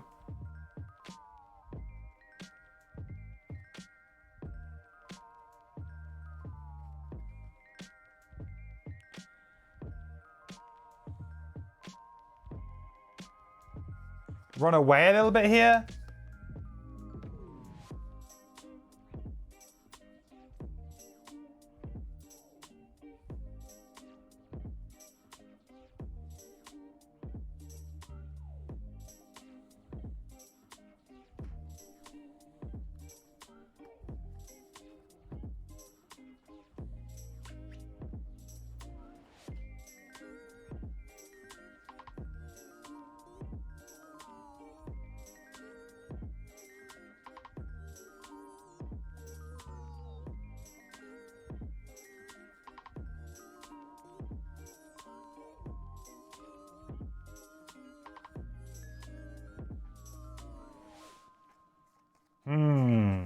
This is a tough one, what I do.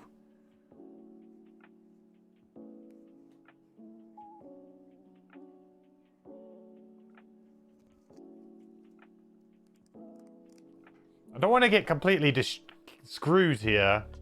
Ideally, I want to move towards the bottom half of the map, I think.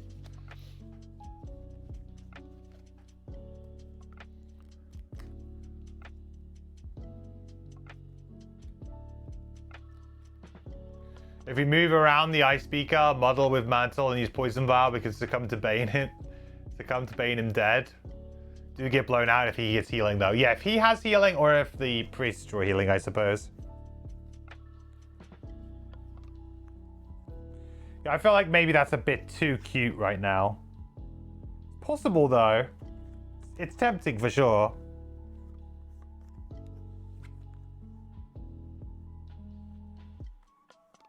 Actually, to be fair, I have a play where I could hedge that. I have a little bit of a play here which I could hedge to that. if they heal, then I could move off of it. If they don't, then I could do it. Like, if they heal, then I could go, okay, I'll just go and attack something instead. Totally fine. So maybe yeah, okay. I'm down for that. Let's give it a go.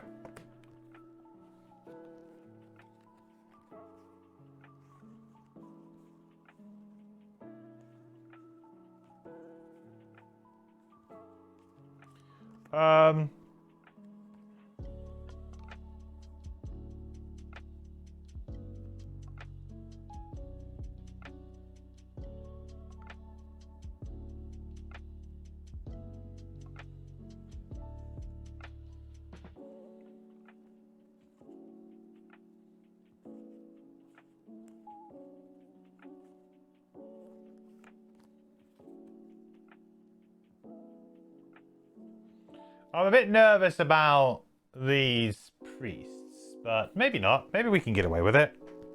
All right, I'm just gonna see how this plays out because I feel like I can do some stuff here too. All right, so he is healing. Kind of blows. All right, so he's healing, and he's consuming this, and he's healing an absolute bunch. So we have to move off that play, unfortunately. Guards aren't doing anything. Interesting. That makes my play a little bit different here, maybe. Maybe not. So I'll replace one adjacent trap with a 5 damage wound trap.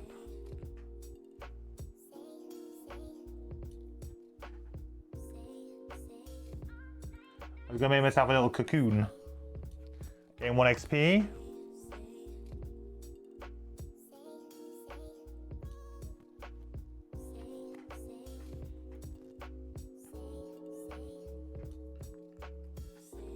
Then move back and create a 2 damage heal trap here. So now I am fully encompassed by traps, so I've got a lot of ambiguity on my side here.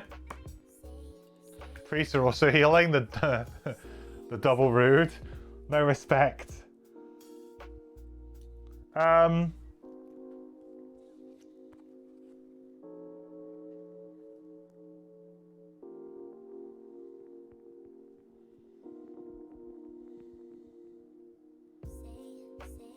So I guess what I'll do is I'll hollow aura here and we'll attack number 1 for 3.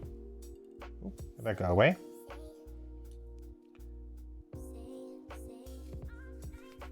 Dead. Don't want that pillar being healed up. So that's 1 pillar down at least. That's good. Create dark. Then we'll use the bottom of Succumb to Fear. So we can teleport here.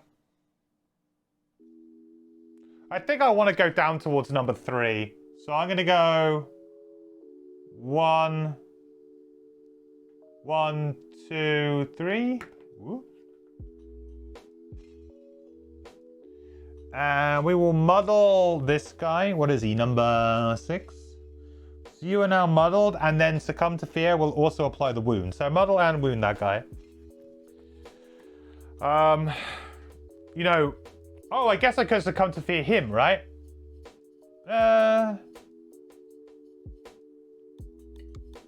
No, I couldn't, because I needed the muddle from this. No, I couldn't do it. Yeah. He needed to have 1 condition. Yeah. I guess, like, now I could, like, Poison Vial and then do it, but I didn't have enough. I needed to use the bottom of Succumb to Fear. Yeah. Okay.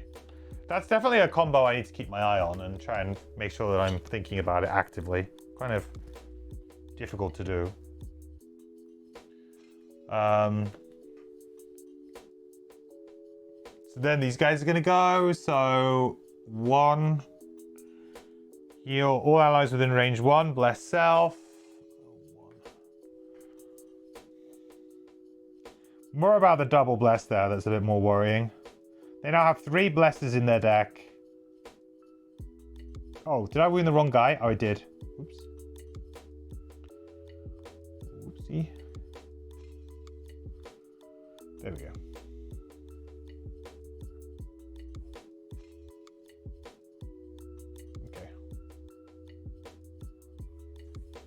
Not too bad. Yeah, you usually need one status on something to start to succumb them, yeah. They're almost like they need to start the round, right? Yeah, with one status on them.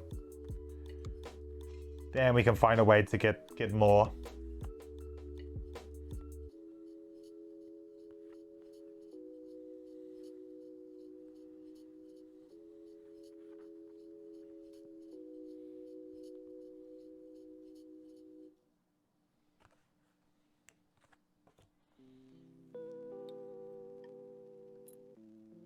Oops. Okay. So I think we go 20 on the Trapper. The plan here would be to pull this guy into this trap. We'll see it's a 5 damage wound trap now. So do 5 damage and wound him. And then we can just immobilize him as well with net if we need to. And we can just run away. We can just get ourselves away, which I think is really good. So we will do that. On 20. With a Deep Wraith, though, we've got an immobilize, so I think we should probably do that. Sorry, not an immobilize, a disarm. And we've got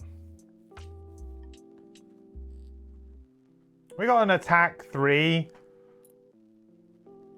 I guess we can make it 4 with the heavy sword. I don't mind that either. All right, things are going a little bit better. Like, I feel like I have like a bit of a path here. Whereas before, often when I've come into this room, I feel like I kind of end up getting stretched very thin. I'm still going to do what I end up doing though, which is sometimes I seem to congregate down in this bottom corner because it's far away from this thing as I can kind of get on the map. And try and ignore number 2, but try and kill 1 and 3 and try and fight here. Might not be the best idea. Right, Algok's priests are going first. That's a bit sucky. We're going to get some curses. Okay. Yeah, that kind of blows. Don't really want curses. That's an extra second curse in the deck, I think. In my opinion, the priests are a little bit too much in this scenario. I think if I was to like rebalance this scenario, I would say really just get rid of one of the priests. Especially at 2-player. Do we really need to be dealing with 2 priests? Seems like, seems unnecessary. So, hopefully they draw their ×2s here, right? So that's no damage on the Deep Wraith, but 2 damage to the Trapper. A curse on each.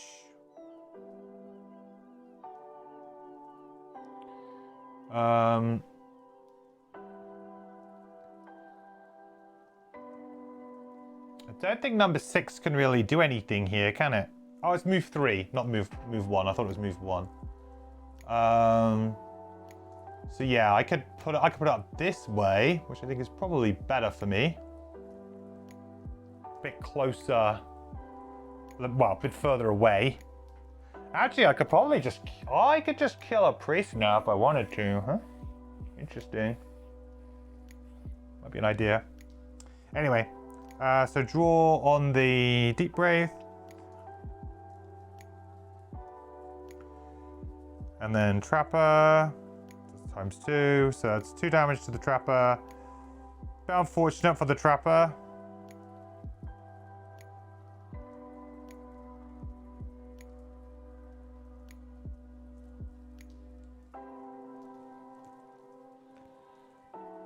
But it happens. So I could just kill a priest. I could straight up just kill a priest here. Or I could go for the guard. Now the guards are doing a move 2. Which I am avoiding. So maybe it's better to just straight up kill a priest here. I think it probably is. So I think I'm gonna change what I'm doing a little bit. I'm gonna attack priest number 1. So if I attack him for 2 here, it's got like shield 3 at this point in time. But we attack for 2.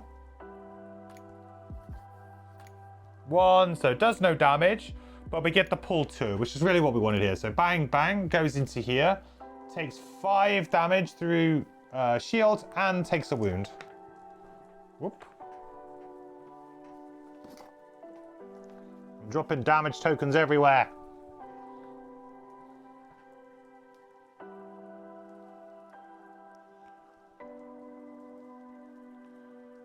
That's a really great turn. Nice.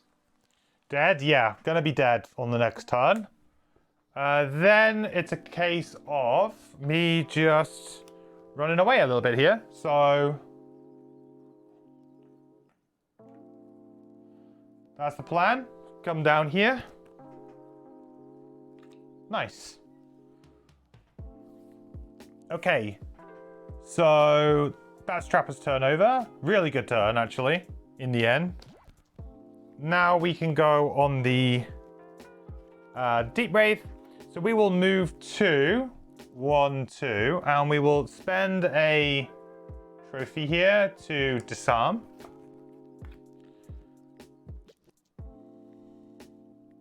Ooh. There you go. Disarm.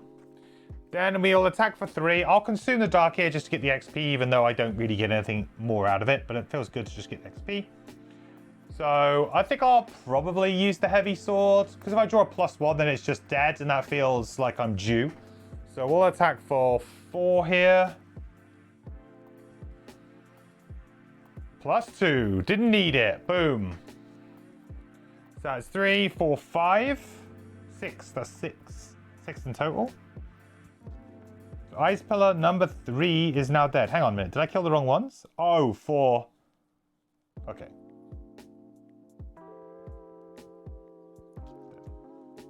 I forgot that it changes the numbering. So let's just change that numbering there. There you go. Now everything makes sense. How have I been liking Kelp, by the way? You chose Coral, and it's been one of the tinkiest but most satisfying classes you've played, period. I feel like with Kelp, Kelp feels very... so far, the 2 scenarios that I've played have not been a great showing for Kelp.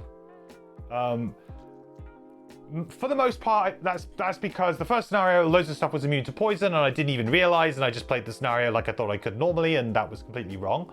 So that wasn't a great showing. This scenario, I don't think it's a great one either, because although there are elements of, yes, doing Banes would be very, very strong in this scenario because of all the shield, but I need to kind of kill the columns as well to help soften up them anyway, so my other attacks. And of course, I can't apply negative condition to the columns. So I feel like, yeah, I feel like we've kind of not quite got there with it yet. So it's hard to say, but it feels very much like it's a very combo heavy character. It kind of requires a little bit of breathing room, which I don't think I really get at 2 players, or I'm going to struggle to get at 2 players. But I'm sure that with certain scenarios and with Trap, being able to trap certain things off, maybe we can buy that time. So yeah, it's a bit too early to say, I think. But we'll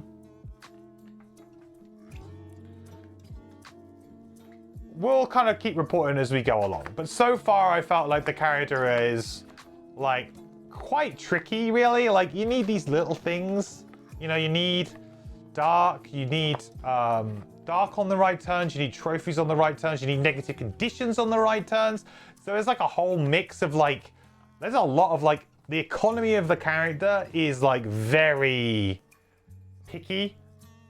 If you nail it, you can have very, very strong turns. But if you don't nail it, it feels like the character is like very sad. So that's like my general experience so far. I could have Baned him, but the pit is very... I would have to have short rest for the Bane, which I'm trying not to do with my Straggler at the moment. Okay, let's do 1. So this guy's gonna move.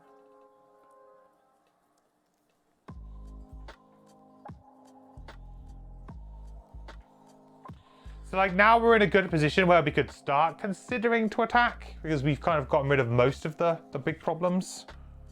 Not all of them, but most of them. Oh, this is dead, by the way. Oh no, this isn't dead quite yet. Quite yet.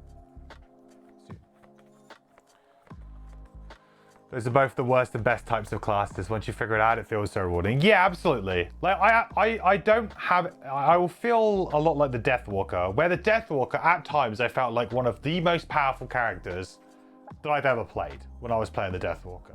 Drifter less so. Drifter just felt, you know, like high numbers. Drifter felt a lot more like if we drew well, it felt amazing. If we didn't draw well from our attack modifier deck, it was a little bit unlucky, not so good. But certainly at the higher levels, it felt like we were reliably always attacking for like 5s and 6s, pretty reliably all the time, and drawing +1s. And yeah, felt okay. It felt good, but you know, it didn't feel like we were doing, oh well, I'm doing this to do this to do this. Like, it's not very combo heavy. It's like literally play my big attack, hopefully kill something, move a token back, your turn, you know? Whereas Deathwalker's like, okay, I need to set this shadow up here, then on the next turn I can use that shadow to hopefully kill this, which will then maybe generate another one, then I need to move that shadow over to there. Like, there's so much more like moving parts to it, but you get rewarded for the more moving parts because you kind of are much more flexible in who you can target and what you can do. So this, I imagine the Kelp is going to end up feeling similar to the Deathwalker between those two, in the case of like, yeah, if we can make sure that we've got the right things, and in certain scenarios, we'll probably end up being like MVP, like ridiculous. And at 3 and 4 player, you would absolutely have the space that you might need as well to just have that extra turn off. Because Bane is like really, really strong, but having to wait that extra round, like, you know, compared to Eclipse where it was just like kill everything, having to wait and it not necessarily being enough every time as well on certain enemies is going to really... It's going to really affect the tempo of the character, and you're going to struggle, you know? I played ranged Deathwalker for the most part, yeah. For the most part. I did actually play a little bit, like a few of the other melee cards too. A few hybrids, but yeah, for the most part, I played ranged.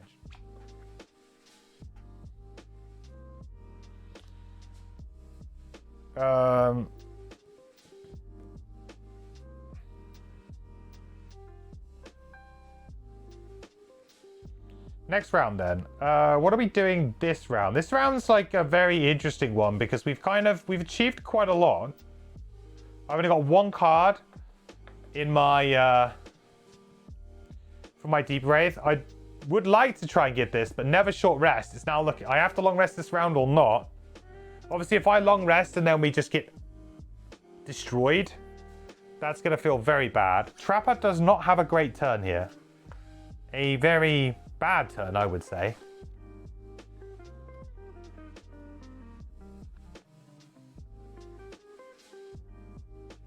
It might be sacrifice battle goal time.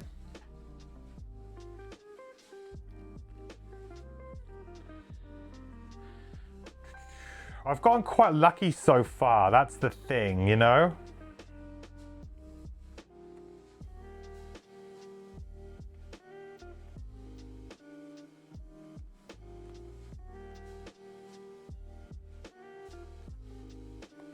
I could try and succumb to fear this and kind of move away.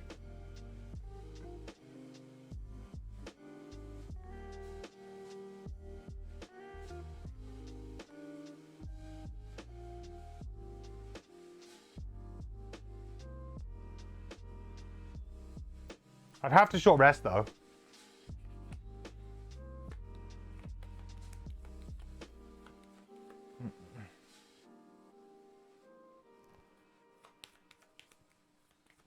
To win this scenario easy, from this point onwards, I don't know. There's a lot of raw health on the board.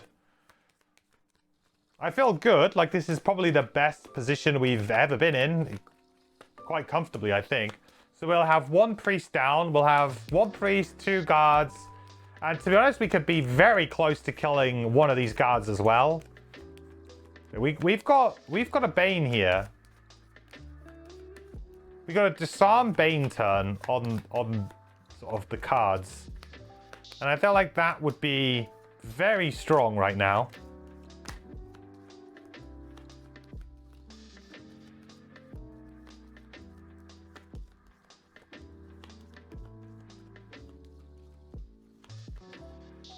So counter fear is a bit trickier with Mantle. I think you actually need to muddle before wound to keep it from being healed off. Kind of counterintuitive. You would need to go like late muddle and then early wound, right? You need to initiative dance it.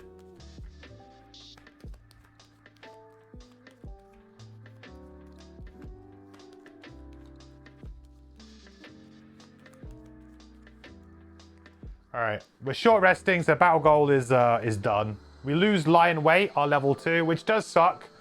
I haven't had a chance to use it, but to be honest, if I'm not having to use lion weight, that probably means the scenario is going pretty well. So, you know, I'll take that.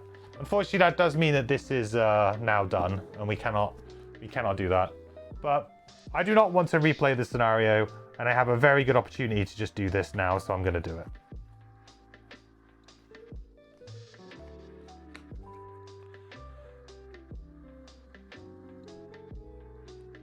I'm going to short rest as well, I think, on the Trapper, because Trapper's turns just looks rubbish.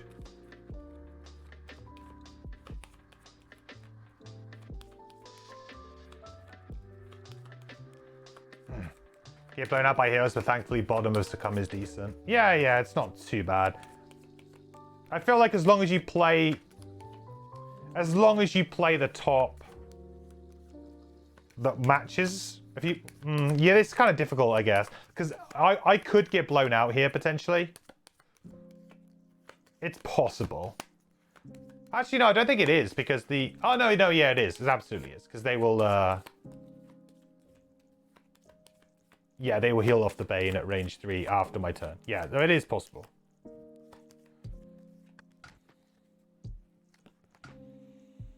Honeypot. I think that's okay to lose. It's a pretty good card, though. All right. So the plan here really is to try and get a couple more traps down, I think. Like, if we can Caltrops again, I think that's pretty good.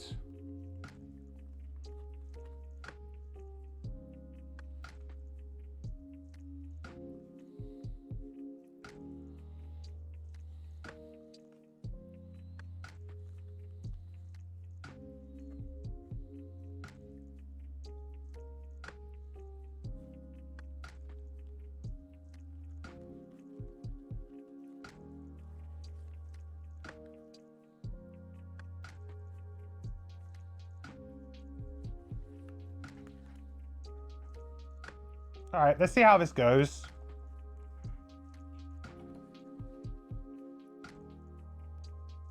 Okay, so first off, this guy's gonna die. And we get a trophy.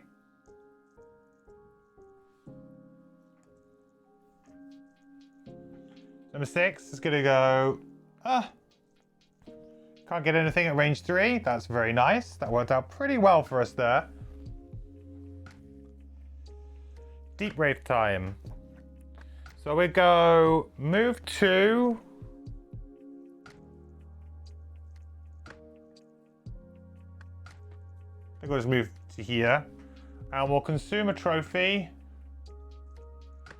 to disarm this guy, number 6.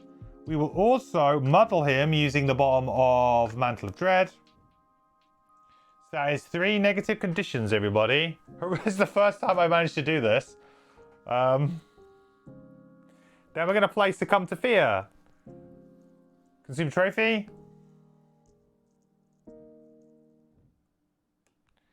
And we will target one adjacent normal or elite enemy that has 3 or more negative conditions. Apply Bane and 1 XP. So for those who don't know what Bane is, Bane means at the end of their next turn, they will take 10 damage. So I'm not out of the woods, like, I can kind of ignore him. But it's the key part is like at the end of, like, if you don't have that disarm, it's like pretty brutal, right?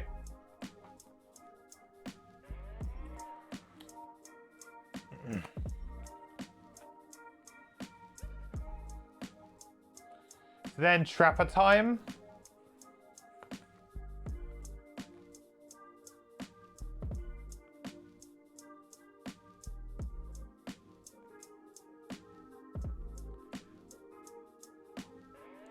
So I will designate the hex I am occupying and perform a move 3. We'll just do move 1 here.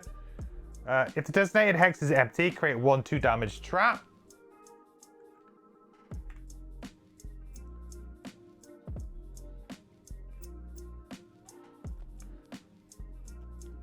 Then we'll play Caltrops. And place 2 traps at range 2.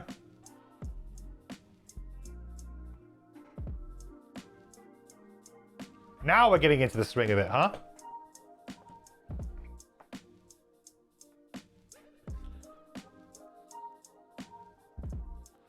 Okay, so this Algox guard wants to get to here. So he's just going to move 3. This general direction. Boom!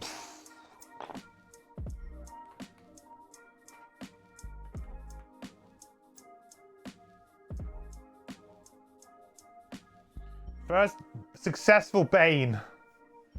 So that gets us a trophy. Very cool. Nice. Then the ice speaker's going, but it's doing a ranged attack, so nothing to do with them. I've noticed with the ice speaker, there's a lot of like non-move abilities or very small moves. So it feels like you can certainly leave the ice speaker alone. This is kind of good. Now that's a lot of damage! Hey Bashi, just chiming back in. How's it going? Much better. I don't even feel like we've gotten like massively lucky. Like I feel like we've actually just played like decently here, which I'm pretty happy about, you know? I feel like we've played well. The cards haven't gone like completely against us. They've been, I would say we've maybe had slightly in our favor, but it's been good. I think in the first room we got quite lucky with some of the enemy flips. They were all quite -1s and stuff. So I think we got quite lucky there. Considering how many blesses the enemy have in their deck right now, and they haven't drawn any, I guess we can consider that we're doing pretty well. But we have also managed to stop them from attacking a lot. I think they've only maybe attacked once or something in this room. I think maybe the priests managed to get an attack off at some point.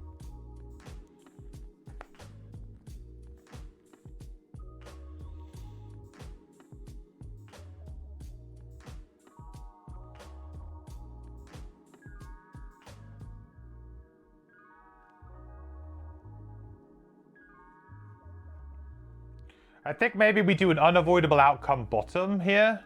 Maybe? What do we think? I think that could be quite good. Try and kill that guard.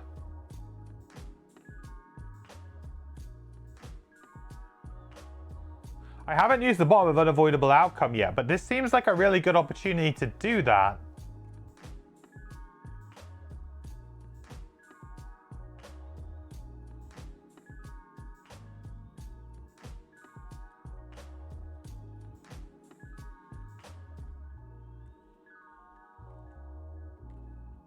I'm gonna try it. Might be a bit risky. I'm on like not a lot of health here. Maybe this is a bit risky.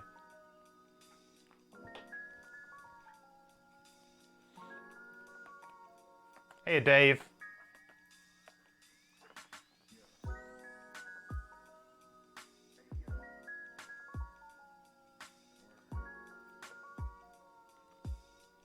Okay. So the question is, do I go for the ice pillar or not? Because it's technically not a monster, right?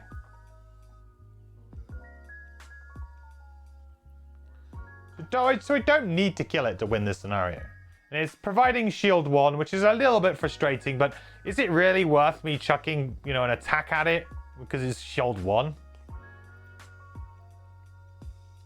I have a couple of really spicy burns I can play too, actually. A couple of spicy burns we can play.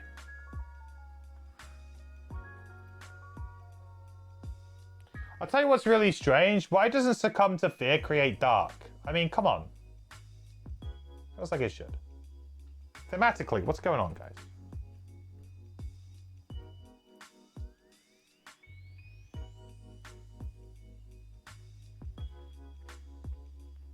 Could try for the mastery. What's the mastery then? Let me get the sheets out. What's the mastery?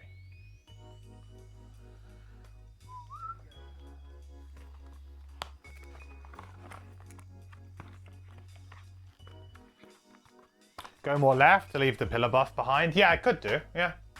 But also, they're in a really nice spot for me right now to pull off a couple of spicy moves. So I'm kind of tempted to do that. Where have I put the character sheets? What? Ah, here's one. Where's it? Oh, where's the other one? Deep Wraith. Perform all your attacks with advantage. Infuse dark each round. Okay, I can't do that one. You mean the one ability, move through 7 traps. What? To make an enemy move through 7 traps, or me to go through 7 traps?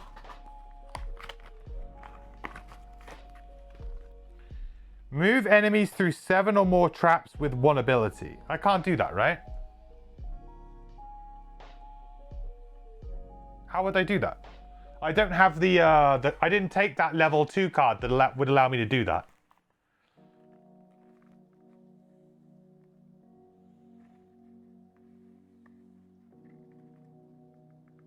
Have 1 heal trap on the map with a value of at least 20.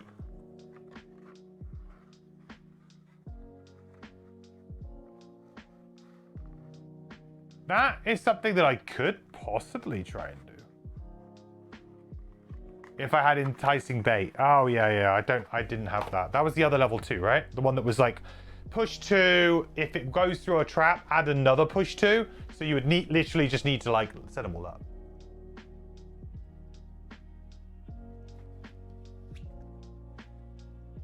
I need, no, it's a level 1 enticing bait. Do I not have that then? Let me check out. I'm guessing I didn't bring that card.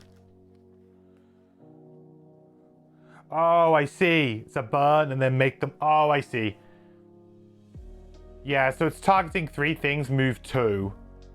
So if there was 3 things and each of those things could move through 2 traps, that would still only be 6.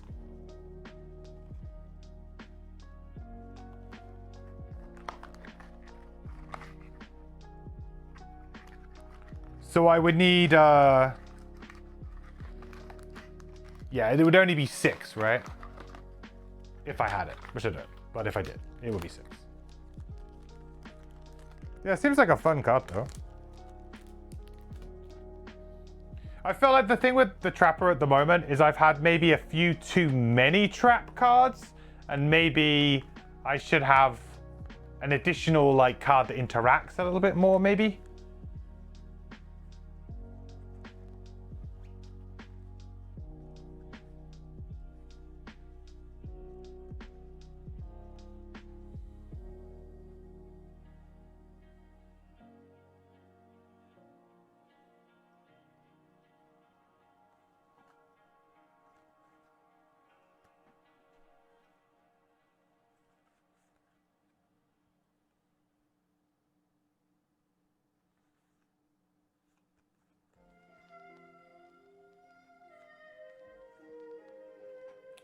Do I go for it?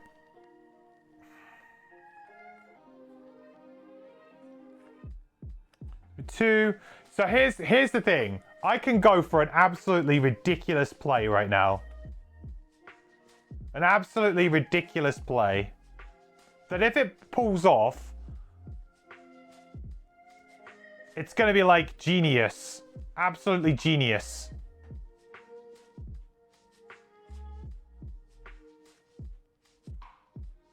But I could risk everything. Could risk everything. Is that a good idea? I mean, kind of do like the idea of doing it.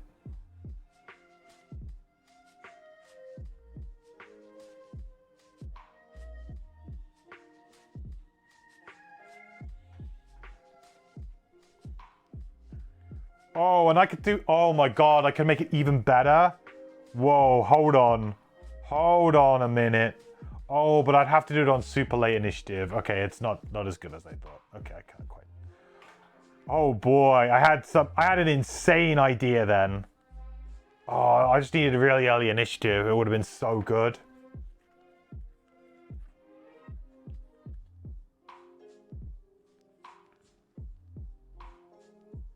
I can technically still do it. It's just maybe not... Oh, I'm going to do it, though. Okay. No. I'm changing my turn. Right, I'm going all in. I'm all in. If I lose, then we'll redo the turn. But if I don't, then I just got to do it. It's so much fun. Okay. Right, I'm not going to allude to it too much until I actually do it. Right, boom. Please let me be first. Okay, boots on both characters. Boots on both characters.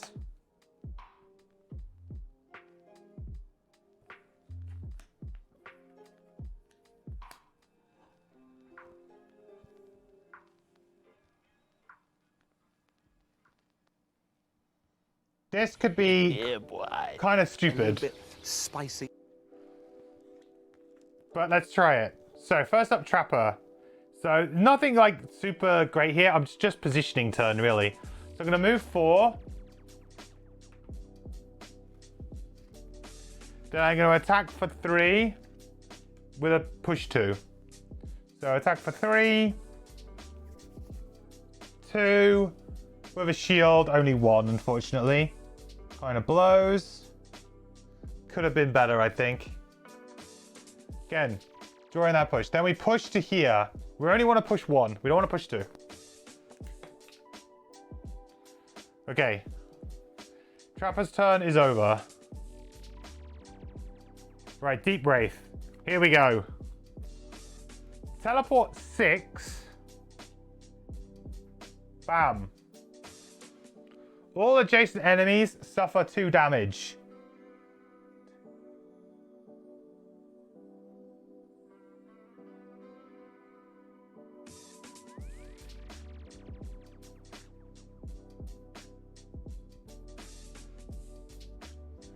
Gain 1 XP and create dark.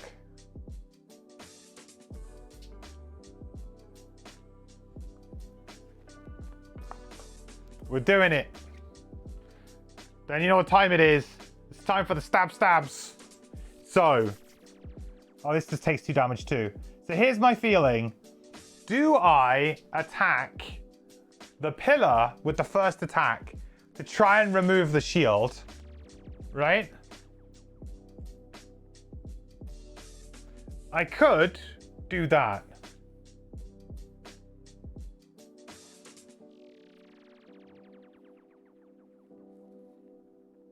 Bearing in mind though that I do have the poison vial, so I could just use the poison vial to basically eat up a little bit of the shield. Don't forget to model wound something for mental bot. Oh yeah, I could do that too. I guess I would. Wow, this is the thing. Then I guess if I do that, then I definitely do model. I wound up the guard, I guess. So which one am I going to take an attack from that I don't care about?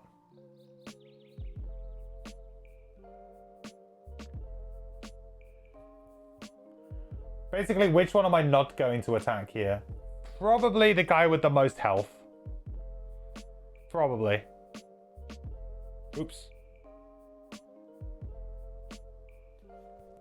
Right? And the guy who has shield.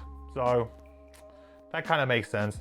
Okay, so now if we lacerating stabs and we target the ice pillar, I would need to draw a +1. But if I draw a +1, then suddenly the next 2 attacks look pretty damn good.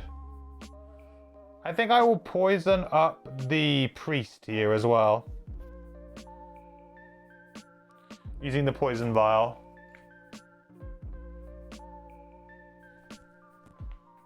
Okay.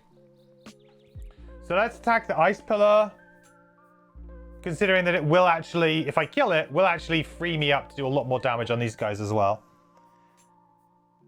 Alright, +1, baby. Come on. +1. Ah! Alright. Alright, it was speculative. It was speculative. So now we will attack the... I guess we'll attack the priest. For 2 +1. I'm going to draw like my... Actually, no, I attack the guard here.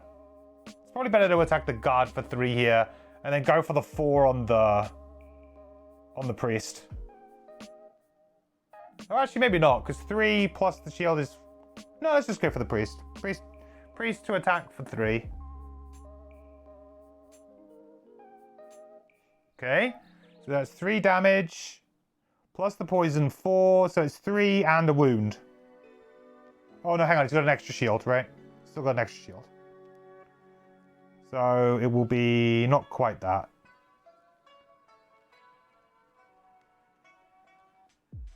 Not quite, but pretty good. Then it'll be an attack of 4 on the guard.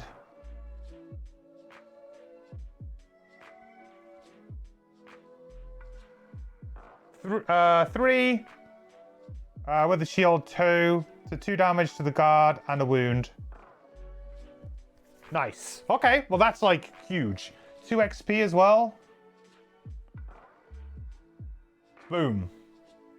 Right, that's very, very all in, but if we don't win now, I mean, that was pretty good.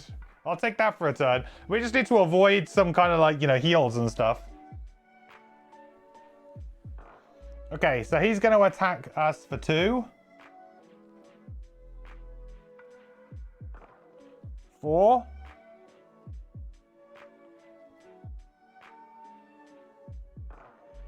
Earth.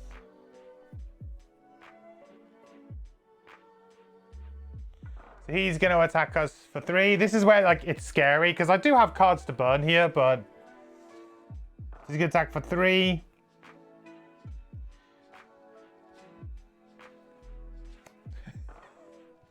Burn a card.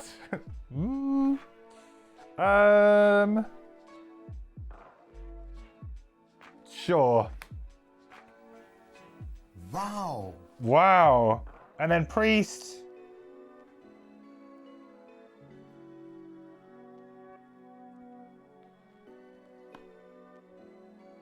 Two. Okay, I mean that worked out, right? Now this guy's dead. Oh my god, are we actually gonna do it? We found the Blesser's Ike. We did. Okay. Well, it's actually gonna work out. Holy cow. I mean, maybe not completely, but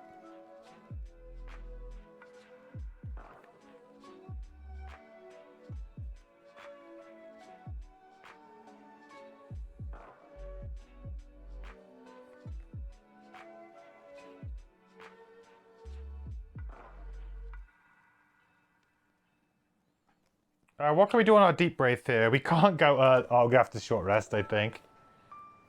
Can we succumb the ice speaker? I don't think we can. Oh no, we could muddle him, right? We could move, muddle him, and we could succumb him. But I think we need. Oh no, the 2 cards we have in our discard card, we need both of them. So we can't succumb.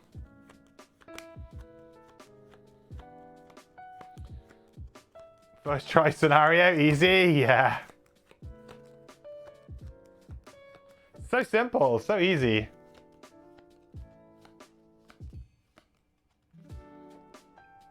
Alright, staring into the abyss goes. Which is fine. We want our early initiative, I think.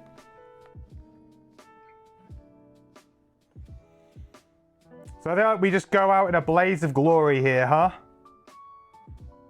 Oh, actually, I tell a lie. I actually do have a combo to be able to succumb to Fearim. Oh my lord. I'll tell you what, the Deep Wraith does average things for the whole scenario, and then like when you're like, okay, I think we can win now, I'm gonna burn 4 cards in 2 turns, and yeah, maybe we win.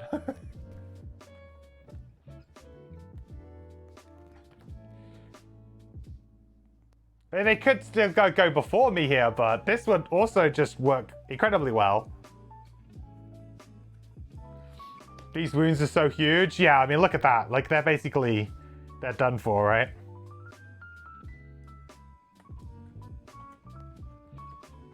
$20 and $20. Oh no, he's going first. Please don't kill me. Actually, I got 1 card in hand. It's okay. But the shield 2? No, the shield 2 doesn't matter. Yeah, we're good. He didn't heal. That was the important thing, I think. Although I guess if he could heal next time, he could get rid of the Bane. That would kind of blow. I need a way to try and... No, I don't. I've got a different battle goal this time. I forgot. Okay, we're good. Our battle goals are good. So... The Ice Speaker is just going to attack for 2, create Earth, and then shield himself up for 2, which is fine. We're doing pure damage. It's all good. Yep, so we burn a card. Right, Deep Wraith time.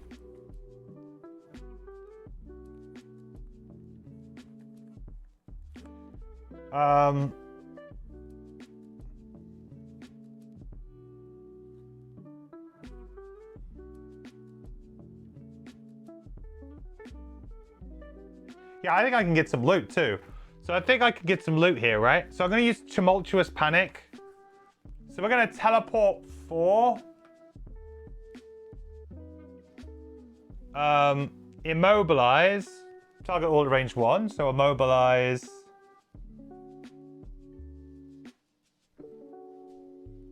Immobilize. Then with the bottom of Mantle, we'll add the model.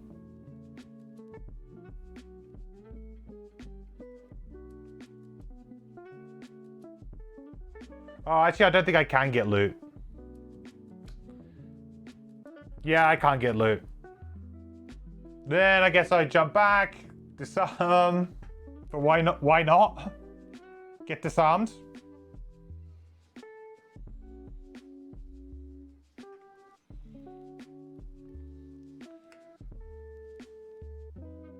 Remember to always long rest on last round with Kelp.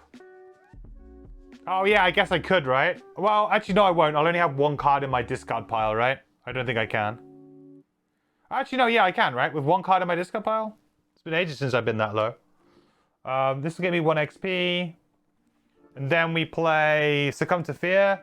Gives me another XP. Costs 1 of these. And also face this guy. Oh boy.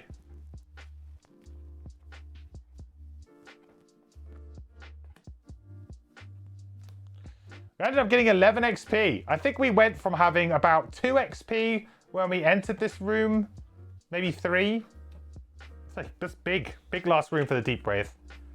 Massive last room for the Deep Wraith.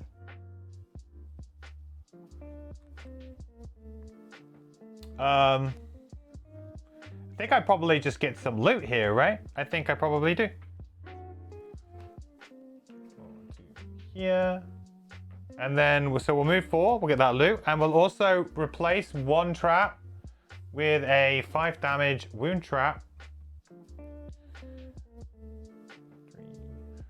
4, 5. Which gains us an XP.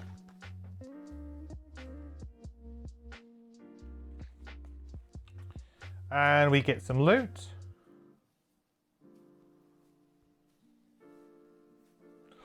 Ooh!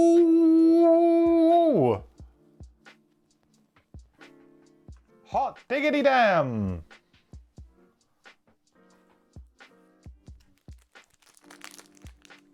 Ho ho ho! I wasn't expecting that! Wow. Right, which ones can we choose from again? What's the numbers? Wow. Is it 57? 50 to 57? I really need to have these set up better. You think the scenario hurt me? Yeah, they needed to give me something. I needed it. I was owed it.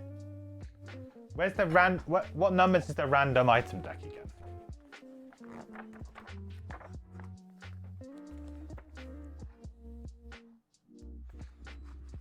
Random item. 16.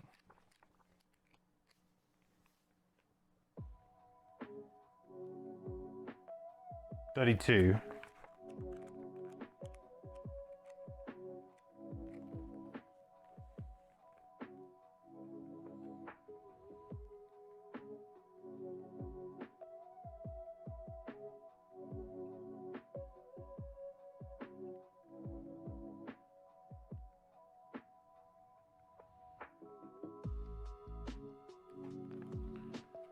Oh, it's the purple cards again. Yeah, sorry, I get confused with the blue ones. It's the purple cards. You're right. I remember now. Those are like random item designs, right? The purple cards.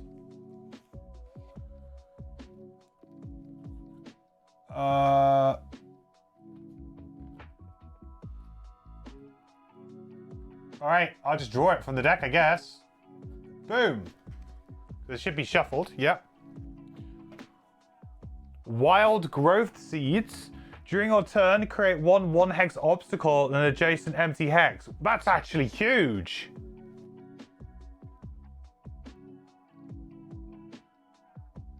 That's huge, right? For trap.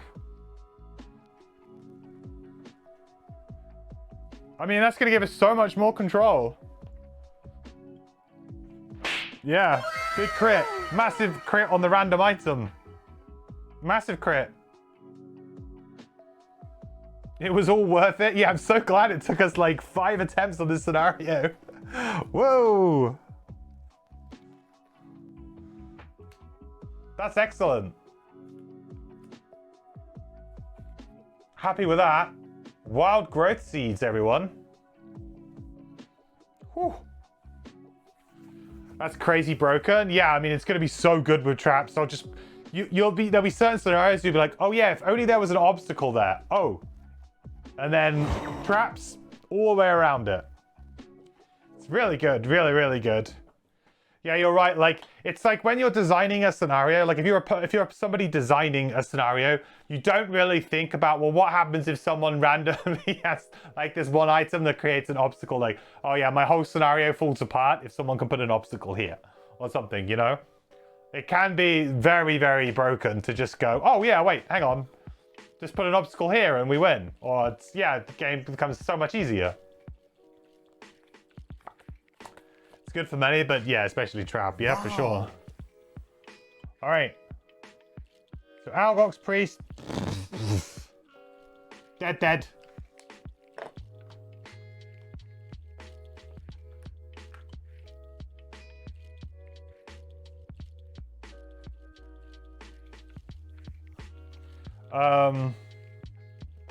So I guess Ice Pillar's gone. So I just long rest on the Deep Wraith here and hopefully get 2.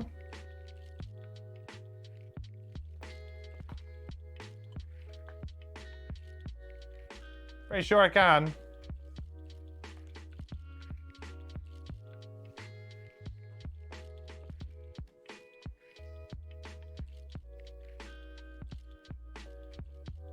Next round, sorry. So we long rest here, so we get that sweet loot. So that's those 2. I mean, he might heal, right? I have to have that in mind. There is a world here where he heals. So let's play around it a little bit, just in case.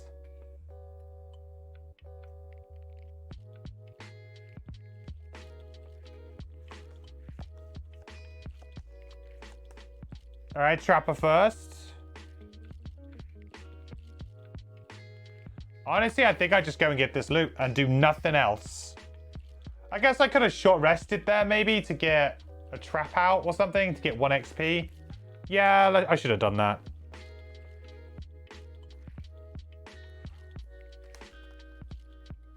We'll short rest and we would have just gotten a card and just played a trap to get 1 XP. It's fine. Would have made more sense to just get myself an XP there. And a loot. Considering that we didn't get any of the XP from today's first run as well. He's going to kill the Deep Wraith. No, he's disarmed. Right? Or was he disarmed afterwards? He's disarmed.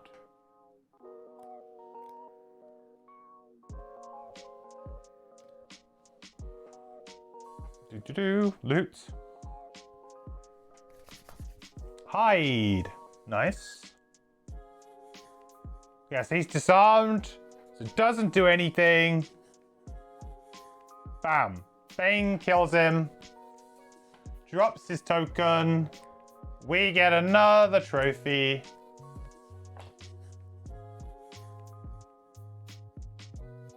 Deep Wraith long rests, gets a loot 1 action, gains a trophy. Hallelujah, 2 loots. I'll probably use the skinning knife here to use one just to get 3 hide. Makes sense, I think, right? So we'll only draw 1, and one of them would have been 3 hide. So lumber, 2 lumber, and then we get 3 hide. Perfect. I think that we've had a bit of a, this is incorrect, because I think this came from the last scenario and it didn't save properly. I don't think we actually have anything, but we now do have 3 of that. Good, and there it is, we did it. Oh my god. And we were like, we were quite comfortable that time, really. I mean, I went crazy at the end and burned a bunch of cards, right, to get it over the line. But, I mean, look at how many cards I had on my trap. 7 cards. Nice. You know, if we had to go a couple more rounds with just the trap in play, we probably would have been okay. Probably could have found a way to win. Especially with all of the pure damage that we had through traps. That just shows you how swiggy this scenario could be. You get like one really good, like I think we had a little bit of good RNG when we were entering this room, and we had a couple of rounds of the enemy just like not really doing anything. They just held off and left us alone, and that was the difference. They just left us alone, and we actually killed a few things on time when we needed to. How did I do a loot 2 after long resting? So on the Deep Wraith, we took a perk, which says, when you long rest, you may loot, 1 adjacent hex. Oh, you're right. Whoops. I thought it was a loot 1 action, not a, whoopsie.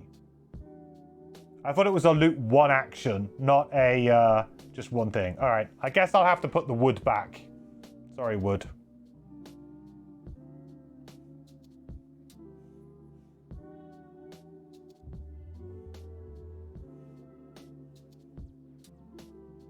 I don't think this works, though. I think it still thinks I have the wood. Maybe. We'll see. But anyway, we can go mission success now. Still a cool perk? Yeah, still a very good perk. Yeah, absolutely. Really like it. Okay. Oh my god. Read 42.4. Oh.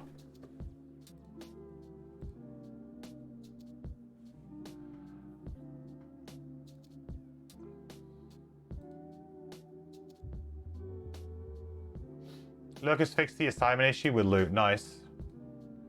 42.4. Here we go. It's one thing to fight a horde of enormous frost-coated warriors, but it's another entirely to fight them in a place where the very air drains your strength. These planes frustrate you. The spikes, the cold. They leach your energy at such an incredible rate that, after catching your breath, you smash the remaining ice spikes in the hope that it foils whatever machinations the ice speakers were planning. You stow your weapons and look further out into the tundra. There are more. Another field of spikes a short sled ride away, mocking you with their presence. You remount your sled and head further east, determined to put an end to this nonsense. But as you approach the second field, your determination turns to despair. The first field was perhaps the size of a small orchard, but this one stretches far into the distance, extending all the way out to the Whitefire Wood, where it bends around like a river. It's much too large to destroy by hand, so you'll have to follow the trail of spikes and hope it leads to their source. Ooh. Gain 1 morale and 1 inspiration. New scenario, Crystal Fields. Interesting that gave us inspiration. I didn't think that anything would ever give us inspiration from, like from a scenario reward perspective, considering that it seems to be a way to rebalance the 2-player and 3-player problem. Interesting. I didn't think, because then like if you're playing a 4-player party, what are you going to do with 1 inspiration? I guess you just use it on a resource at some point. Yeah, resources. Yeah, it just seems like, I suppose, seems a bit odd. All right, 1 morale. That's good. We're now quite comfortably in the plus 15 on the morale track, which I quite like. Feels very good.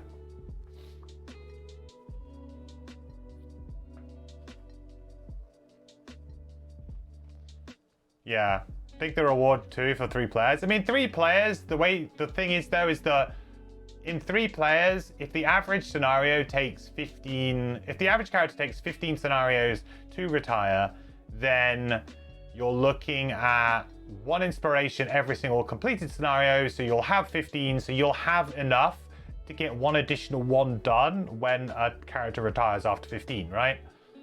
With 4 player, you would never have any, and then I guess maybe there's enough you can earn through the scenarios to get 1 extra unlock at some point, but it's probably unlikely. So like, I guess 1 wouldn't really make much of a difference to 3 player either. Like 1 additional. It might mean that you maybe retire after 14? No. Yeah, after 14 scenarios or something? No, it doesn't even work. Because you need, no, after 14, yeah. After 14 scenarios, you'd get the extra one, it would work. I guess, yeah. 1 less scenario, yeah. But I guess if most characters are doing it in 15, and some of them are like hard, like minimum doing it in 15, then the extra 1 probably doesn't matter so much. So new scenario, 18. Hooray! I cannot tell you how happy I am that I have now completed number 10. I actually ticked it for some reason to say that I completed it. I don't know why. Maybe that was foreshadowing. Why did I do that?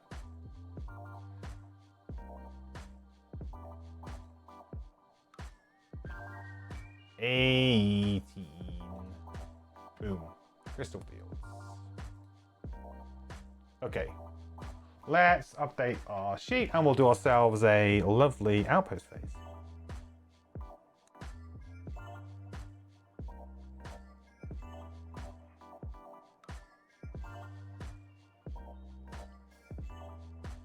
What?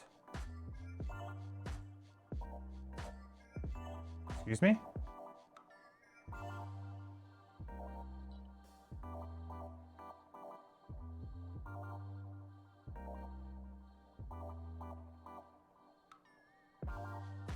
I wasn't in casual mode, was I? Huh? Why does it think I was in casual mode?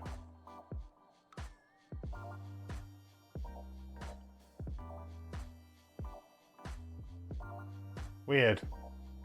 It thinks I already completed the scenario. Oh, okay. I must have accidentally pressed success or something.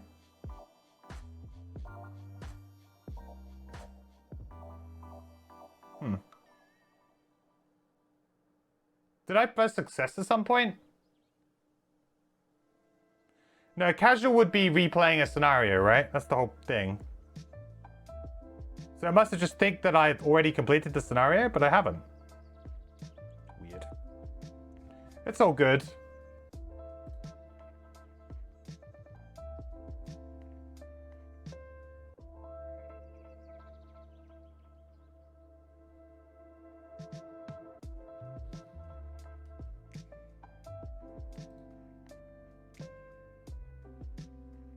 Right, 59, and then we got 1 metal and 1 hide now.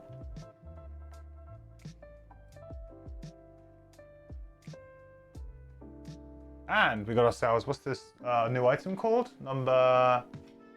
so pleased we got that item, that's so good.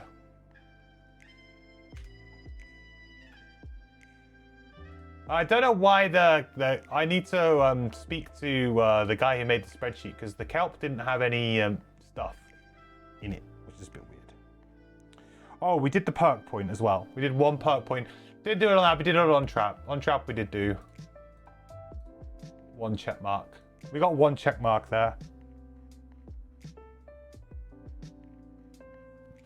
C62.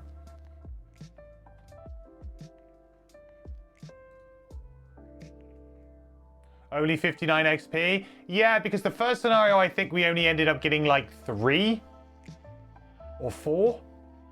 And then we went to replay this. We replayed it all the way through. And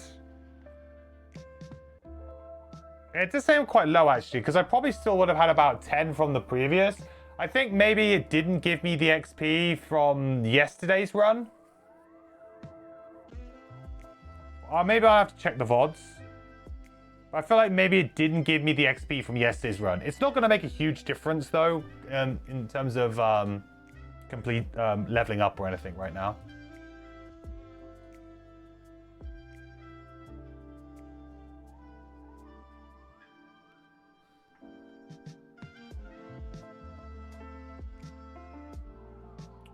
Two axe nuts was pretty good too. Plenty of axe nuts now, so we can make lots of unhealthy mixtures if we want, which is what we need to do for that sword. Congrats, thanks, Enid. Very happy to see the back of that scenario. Makes me wonder though, like playing on like solo difficulty is going to be interesting with these guys, huh? Okay, I think that's everything done on these guys. That's great. So I think we can go do Outpost phase now. Nice. Yeah, I didn't like care so much about gaining the XP from our first run today, because we might have had like 2 or 3. I'm not gonna. Like, I didn't really care so much about that. So I don't care about losing maybe a couple of XP from that. But I do care about, yeah, like 10 XP maybe from the other one. And I think we even probably did okay on the Deep Wraith thinking about it, because I do remember kind of going after it quite hard.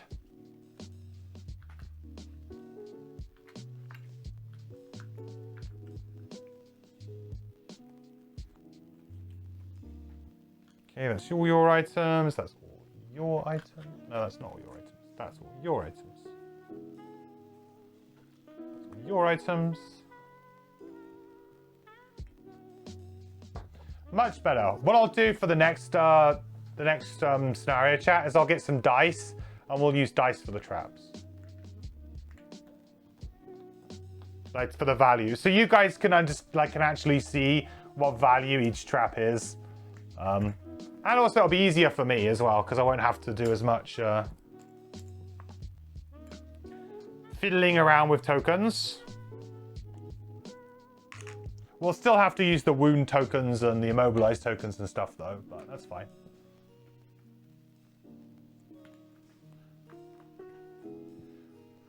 Oh boy. What a scenario.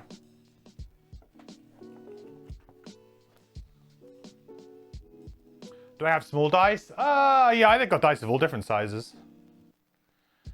To be honest, I don't want like super small ones, because you guys have still got to be able to see it, right? I feel like that on that is not too bad, right? You can see that. And you can see that's a 3 damage trap just about. I've probably got some that are even smaller than this, but then it might not be legible at all though.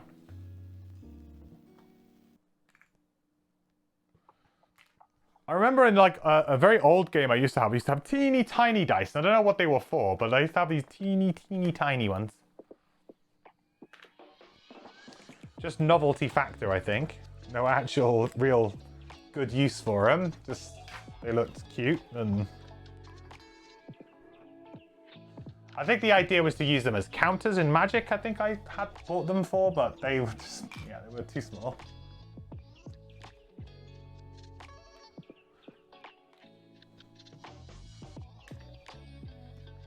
Do.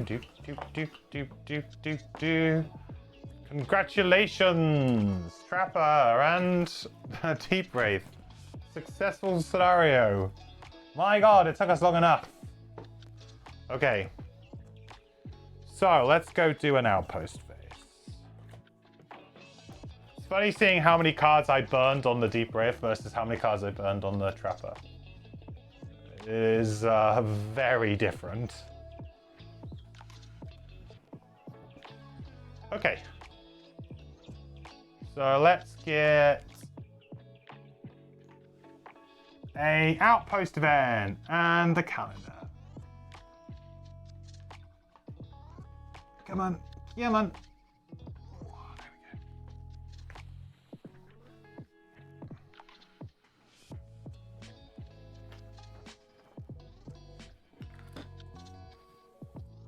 First things first, tick tick.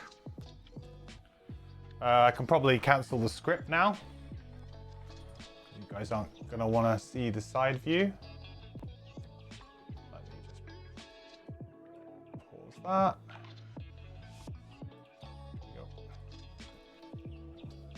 All right. For some reason my, I'm not quite sure why, but my Stream Deck has just stopped working today. Okay, so we've done that passage of time. So now we need to do Winter Outpost event number 1.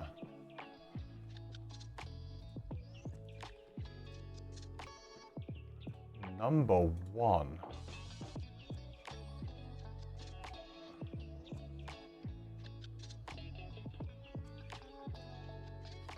This is like the scary part. I don't like it when we have to do these Winter Outpost events now. All right, here we go, chat. It's a rare sunny afternoon in Frosthaven, and you find yourself spending it down at the docks. Supposedly, you're replenishing food supplies through organized ice fishing for the good of the town. But most of those present are here for the company and laughter as you swap stories. It's been more than an hour since anyone pulled something from the water, but no one seems to mind. You're chatting with a neighbor when you hear grunting further down the platform. Someone must have something massive on the line. Between the thrashing eddies in the water, you can just spot a claw. That's no fish. It's a lurker. Ah! Option A, cut the line.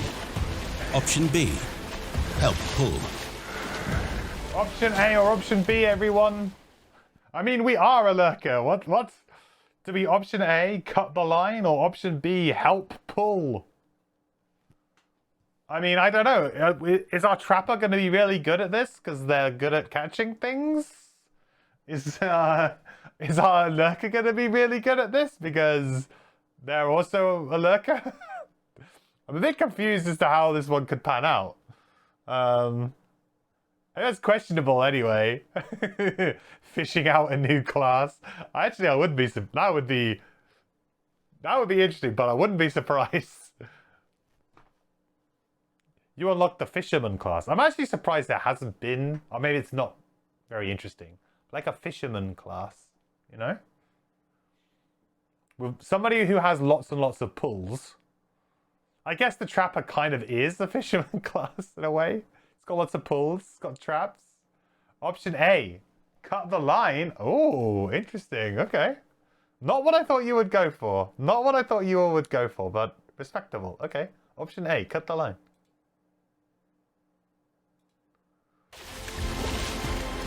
You deftly cut the fishing line, pulling the fisherman back from the water's edge. You shout up to the guard who sounds the alarm. Oh. You deftly cut the fishing line, pulling the fisherman back from the water's edge. You shout out to the guard who sounds the alarm. -5 attack. Oh, did we not have strong? Oh, good idea, everyone. I think you managed to avoid that. Good job, everyone. Well done. That was the right choice. If we'd done it the other way, we wouldn't have had strong. So we would have ended up losing morale. So good job. So this is an attack. It's a 30 attack targeting 5 buildings. Target even number buildings in ascending order. How did the scenario go tonight? We did it. We actually did it. Thank God.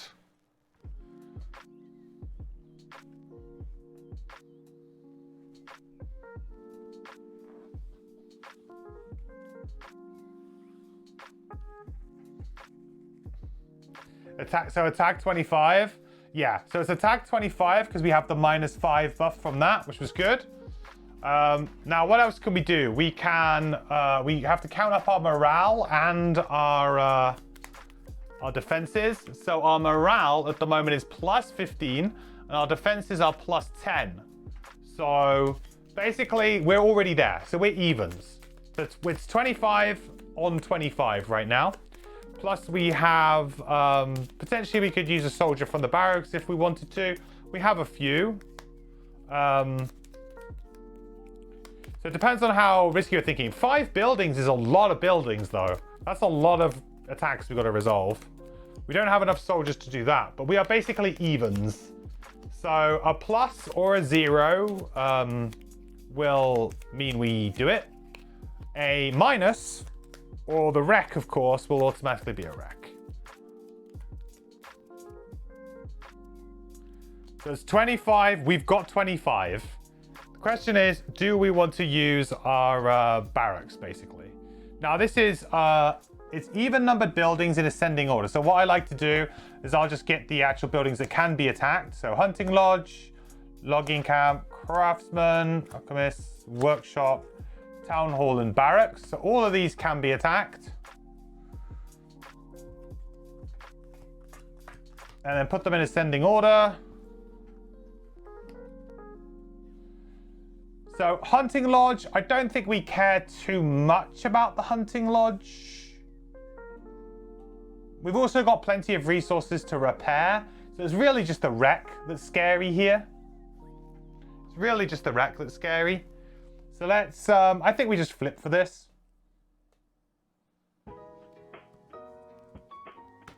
Plus 20, survived. Craftsman? Craftsman's... Are we gonna craft this round? We could, but we don't have to. I think we were thinking we might craft a some sort of armor or no, actually we've just got hide and that's about it. So I don't think we could craft the corrupted blade. That's the thing we're thinking about doing.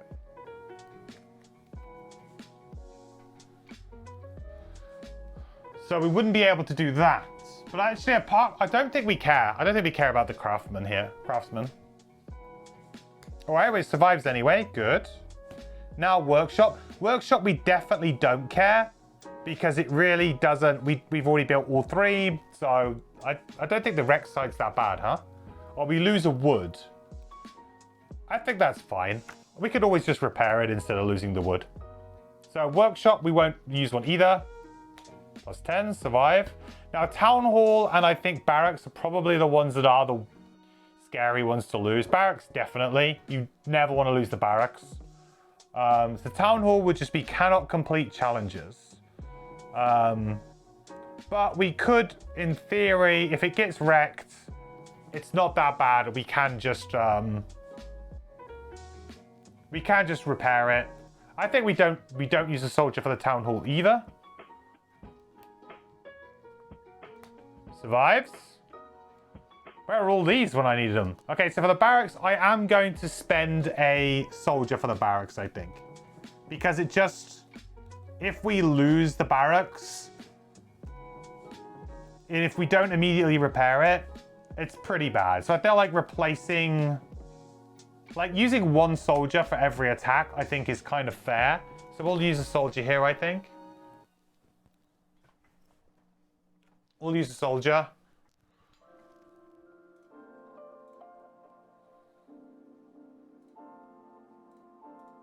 So that gets us advantage and plus 15. So basically, we should be fine here, unless I think even if we draw the minus 20 in the wreck, right? I guess that would get us. We're good.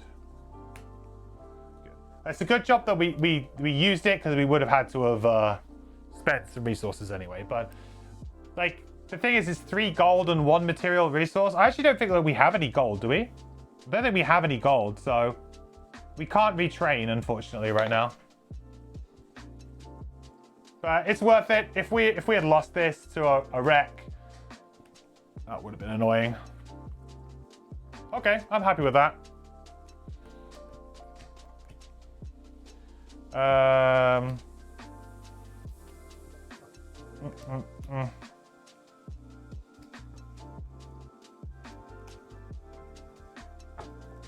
Okay, So that is the event over and done with.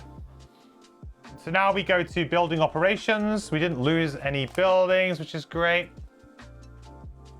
We watch the replay tomorrow, but what was the key to victory this evening? The key to victory was finally not having terrible RNG. Like, honestly, I'd love to say that we played it like wildly different and that we found some different strategy. But realistically, I played it pretty much down the line every time that I played it.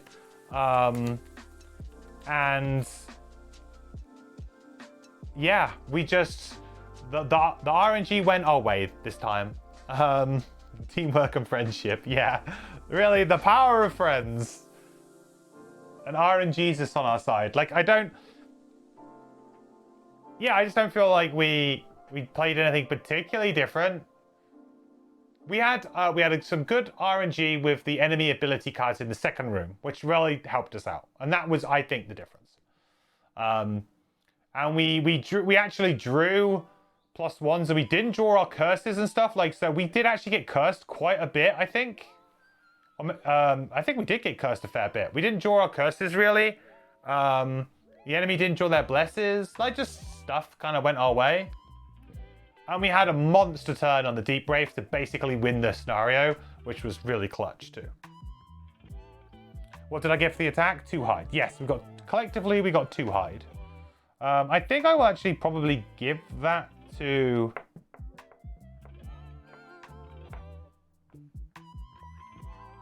I'll give 1 to the Trapper, and maybe, I mean, Deep Wraith's got loads, so I'll put 1 in the collective supply.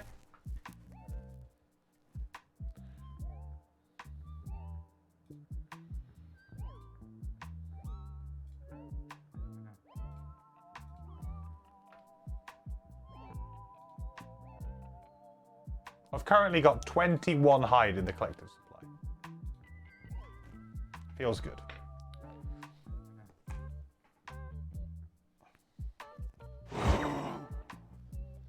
So building operations. Unfortunately, we can't do any of this because we have no gold.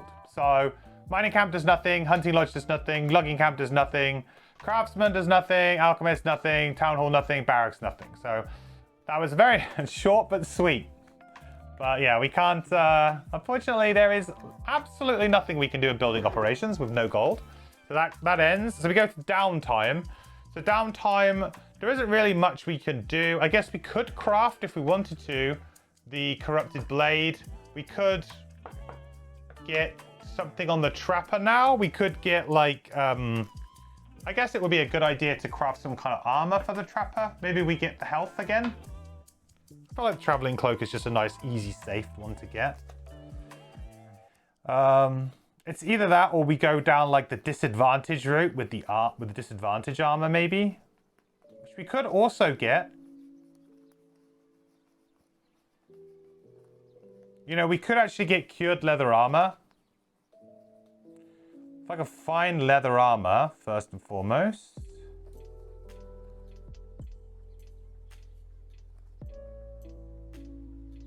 Yeah. So we have the we basically can get a concoction. So we could combine these two together to get cured leather armor for our Trapper. It's just whether or not we think the 1 extra health or the disadvantage. Generally speaking, the disadvantage should be better. Obviously, it might not always be better, but you might get unlucky. But generally speaking, it should always be better.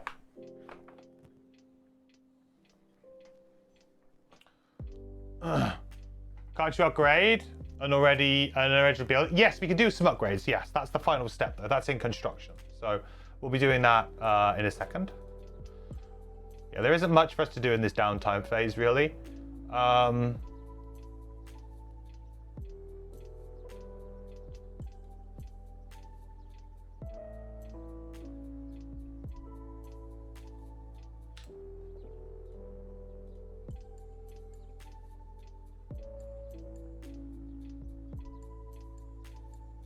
What did Kelp actually get over the course of that scenario? Oh, the axe nuts. Right, the axe nuts.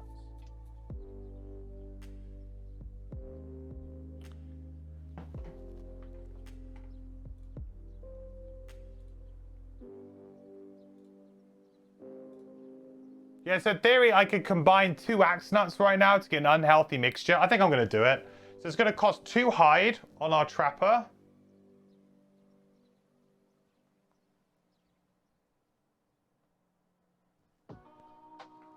And it's going to cost us 2 axe nuts to make an unhealthy mixture. And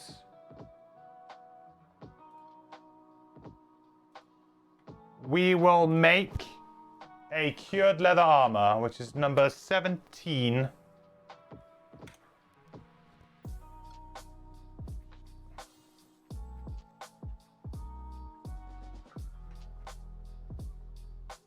So now our trap's got some nice armor to use. I think that's pretty good. I could actually do exactly the same again. Selling the traveling cloak for like 2 and get a second cured armor on the deep wraith. Could do exactly the same again if I wanted to. I've got enough of everything to do it again. Which is very tempting because like I feel like the way that we lose is by just getting hit with a bunch of damage all the time.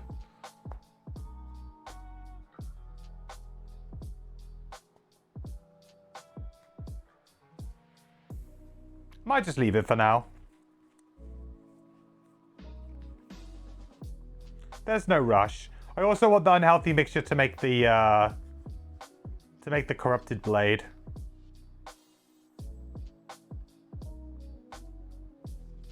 Yeah, let's leave it for now. Plenty of time to do that after the next scenario, I think. Okay, I like that. That's all good. Let's make sure that we everything off. Great. What about the deburst sword? Or upgrade the sword? Yeah, I feel like we can upgrade the sword like next time. The thing with the sword is that we need a bottom attack, right? To make it do the double thing. We need a bottom attack. Or I guess we could use the top of the attack 1, move 2, attack 2 thing, couldn't we? Because that would... Oh, no, it wouldn't work. No, we still need... We need an attack bottom.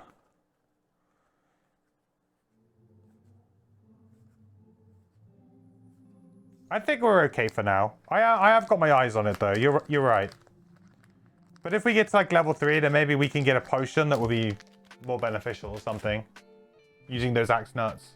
Feels a bit weird using axe nuts just purely for unhealthy mixtures. Feels like somehow a little bit like wrong. We need the attack 2 potion. Yeah, there you go. You use a frenzy potion with that and then you can just immediately do it. Yeah, that's a good call. So maybe that's why the frenzy potion, what do we need for that? That's where's my alchemy chart? Let me find my alchemy chart.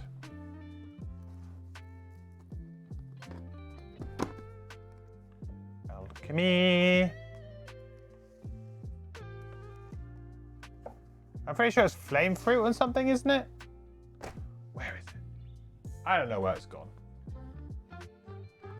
I can probably just find it actually and it'll just tell me.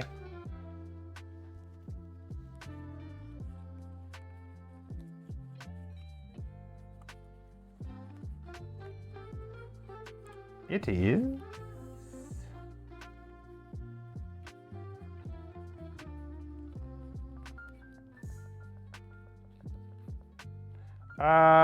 Corpse cap and axe nut. Do we have corpse cap? We do. Oh no, we don't. Ah, damn it. We don't have a corpse cap. I think we have a potion that we could potentially distill though. So yeah, we'll maybe wait until we can do both of those things in one go. That would be cool.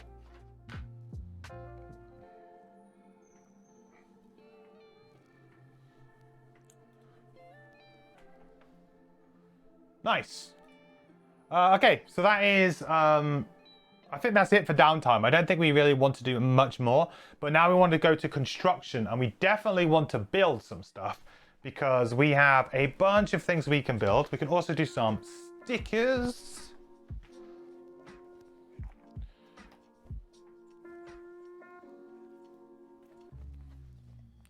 So let's do the scenario as well while we're here.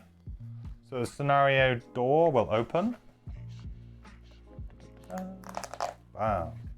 Crystal fields. Very nice.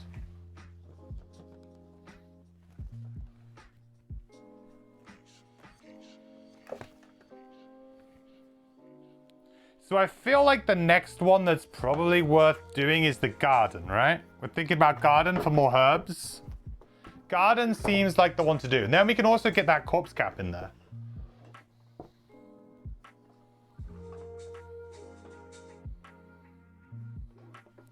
So here's the garden.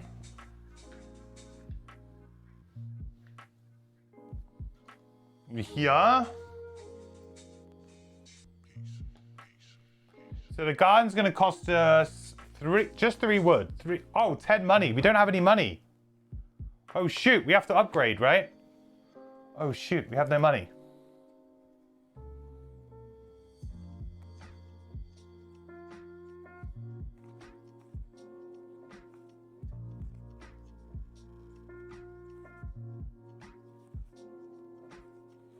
Oh, I guess we have to upgrade then, huh?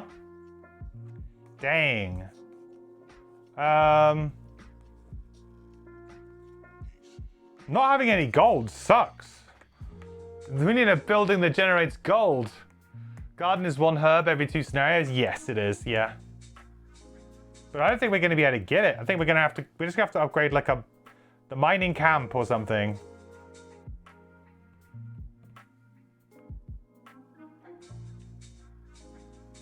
I guess we upgrade the logging camp first. Sure. Build a bank or stock exchange. Yep. This is going to cost us 4 wood, 5 metal, and 2 hide. 4 wood, 5 metal. That's pretty brutal. 2 hide. So we are going to build logging camp level 2, which is going to gain us a prosperity.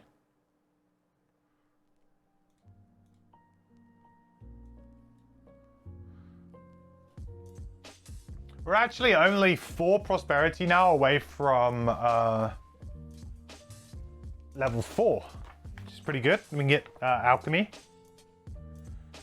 Right, logging camp stickers. Where are you? Stickers. And obviously the we need the card as well from the box. Logging camp level 2. There we go. Where's that? Isn't it like up here?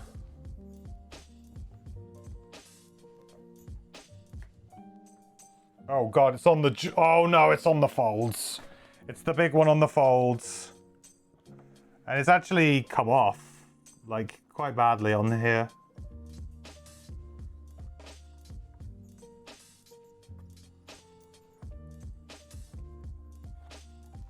Oh dear. It's actually ripping the board. Yeesh. Well, we're sticking over it now anyway, so what does it matter? Right, let me see if I can get this in shot for you guys. There you go.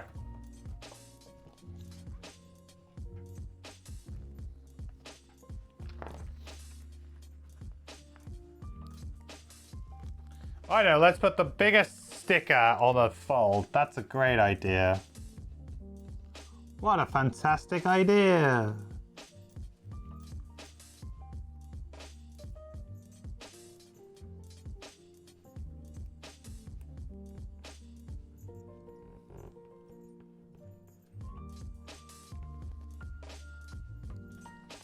That is not a great stick, but it's a stick that won't ruin the fold, so that's good enough for me, I think.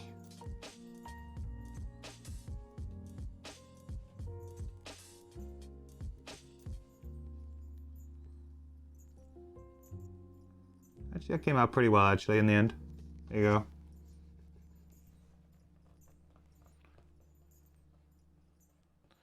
Not too shabby. Right now, Crystal Fields, which I'm guessing is like up there. Where would that be? Ah, yeah, it is. What am I building? We're building logging camp level 2 because we don't actually have any gold, so we can't build anything new. We can only upgrade. So we're upgrading the logging camp.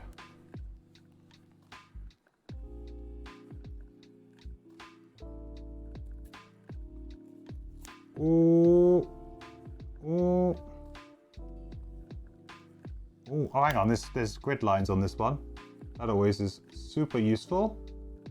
Line up the grid line. Yes.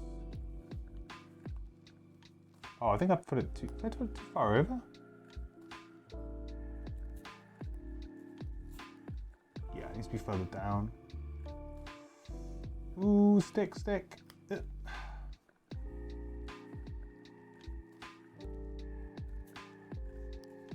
No.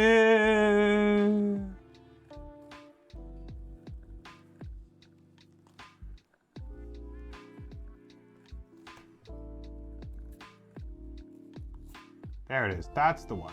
That's the one.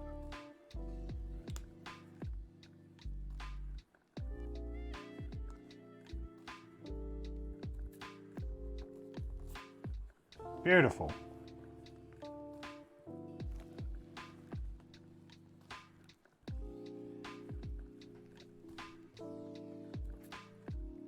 Yeah, I like to see how like this sticker is just kind of like lipped up here on the fold. Beautiful. 8.2 out of 10. I'll take that. I'll take that for a sticker attempt. Okay, so we need to get the level 2 version of the logging camp out and put it in the deck. I presume it's just going to be slightly better. I can't imagine it being revolutionary. It would be nice if there was one that just kind of generated you some resources, but I guess that would be like without you having to pay. I guess that might be a bit too good though. Yeah, here you go. So we can basically buy one more.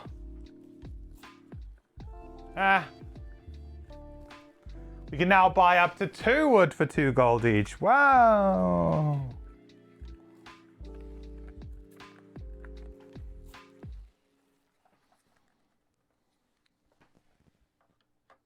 I mean, it is a 100% increase on what you can buy. So that's good.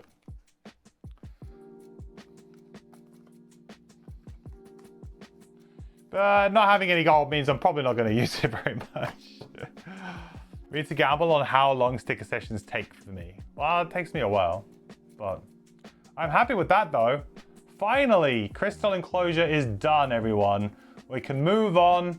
Next time we can just go, maybe we'll go and do like 18, the next one after this one.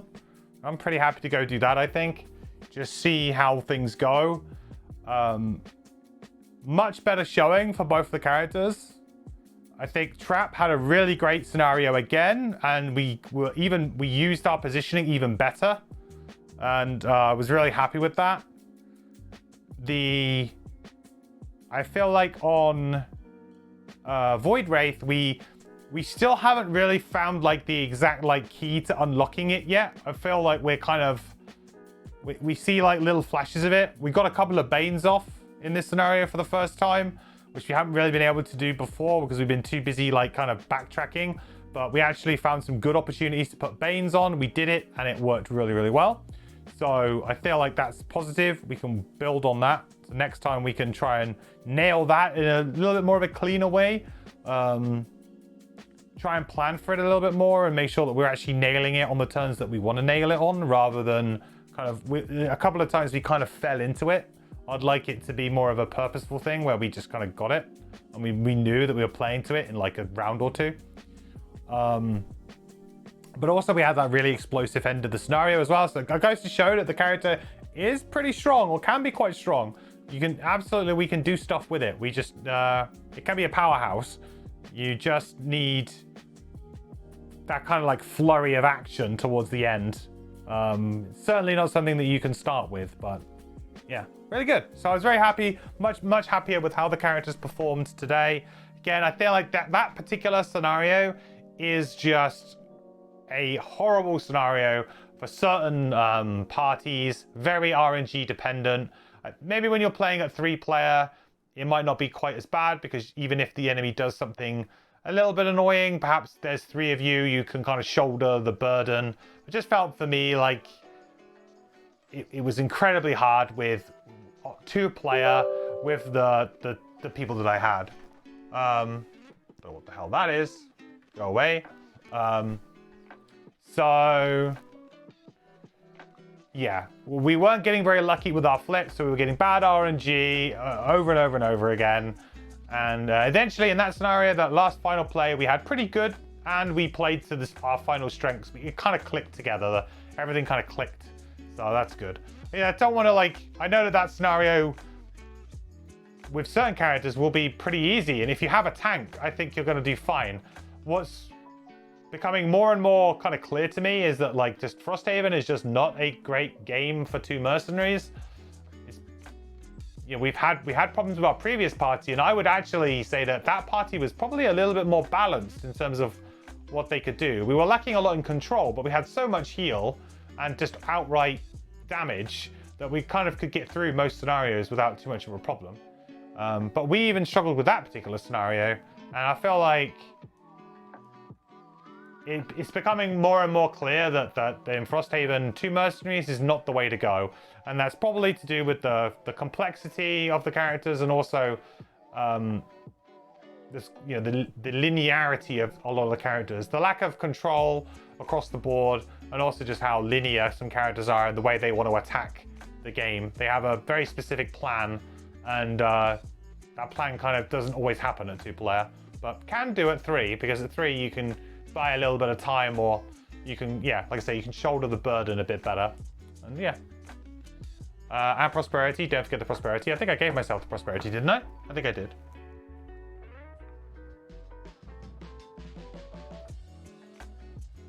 I think I did.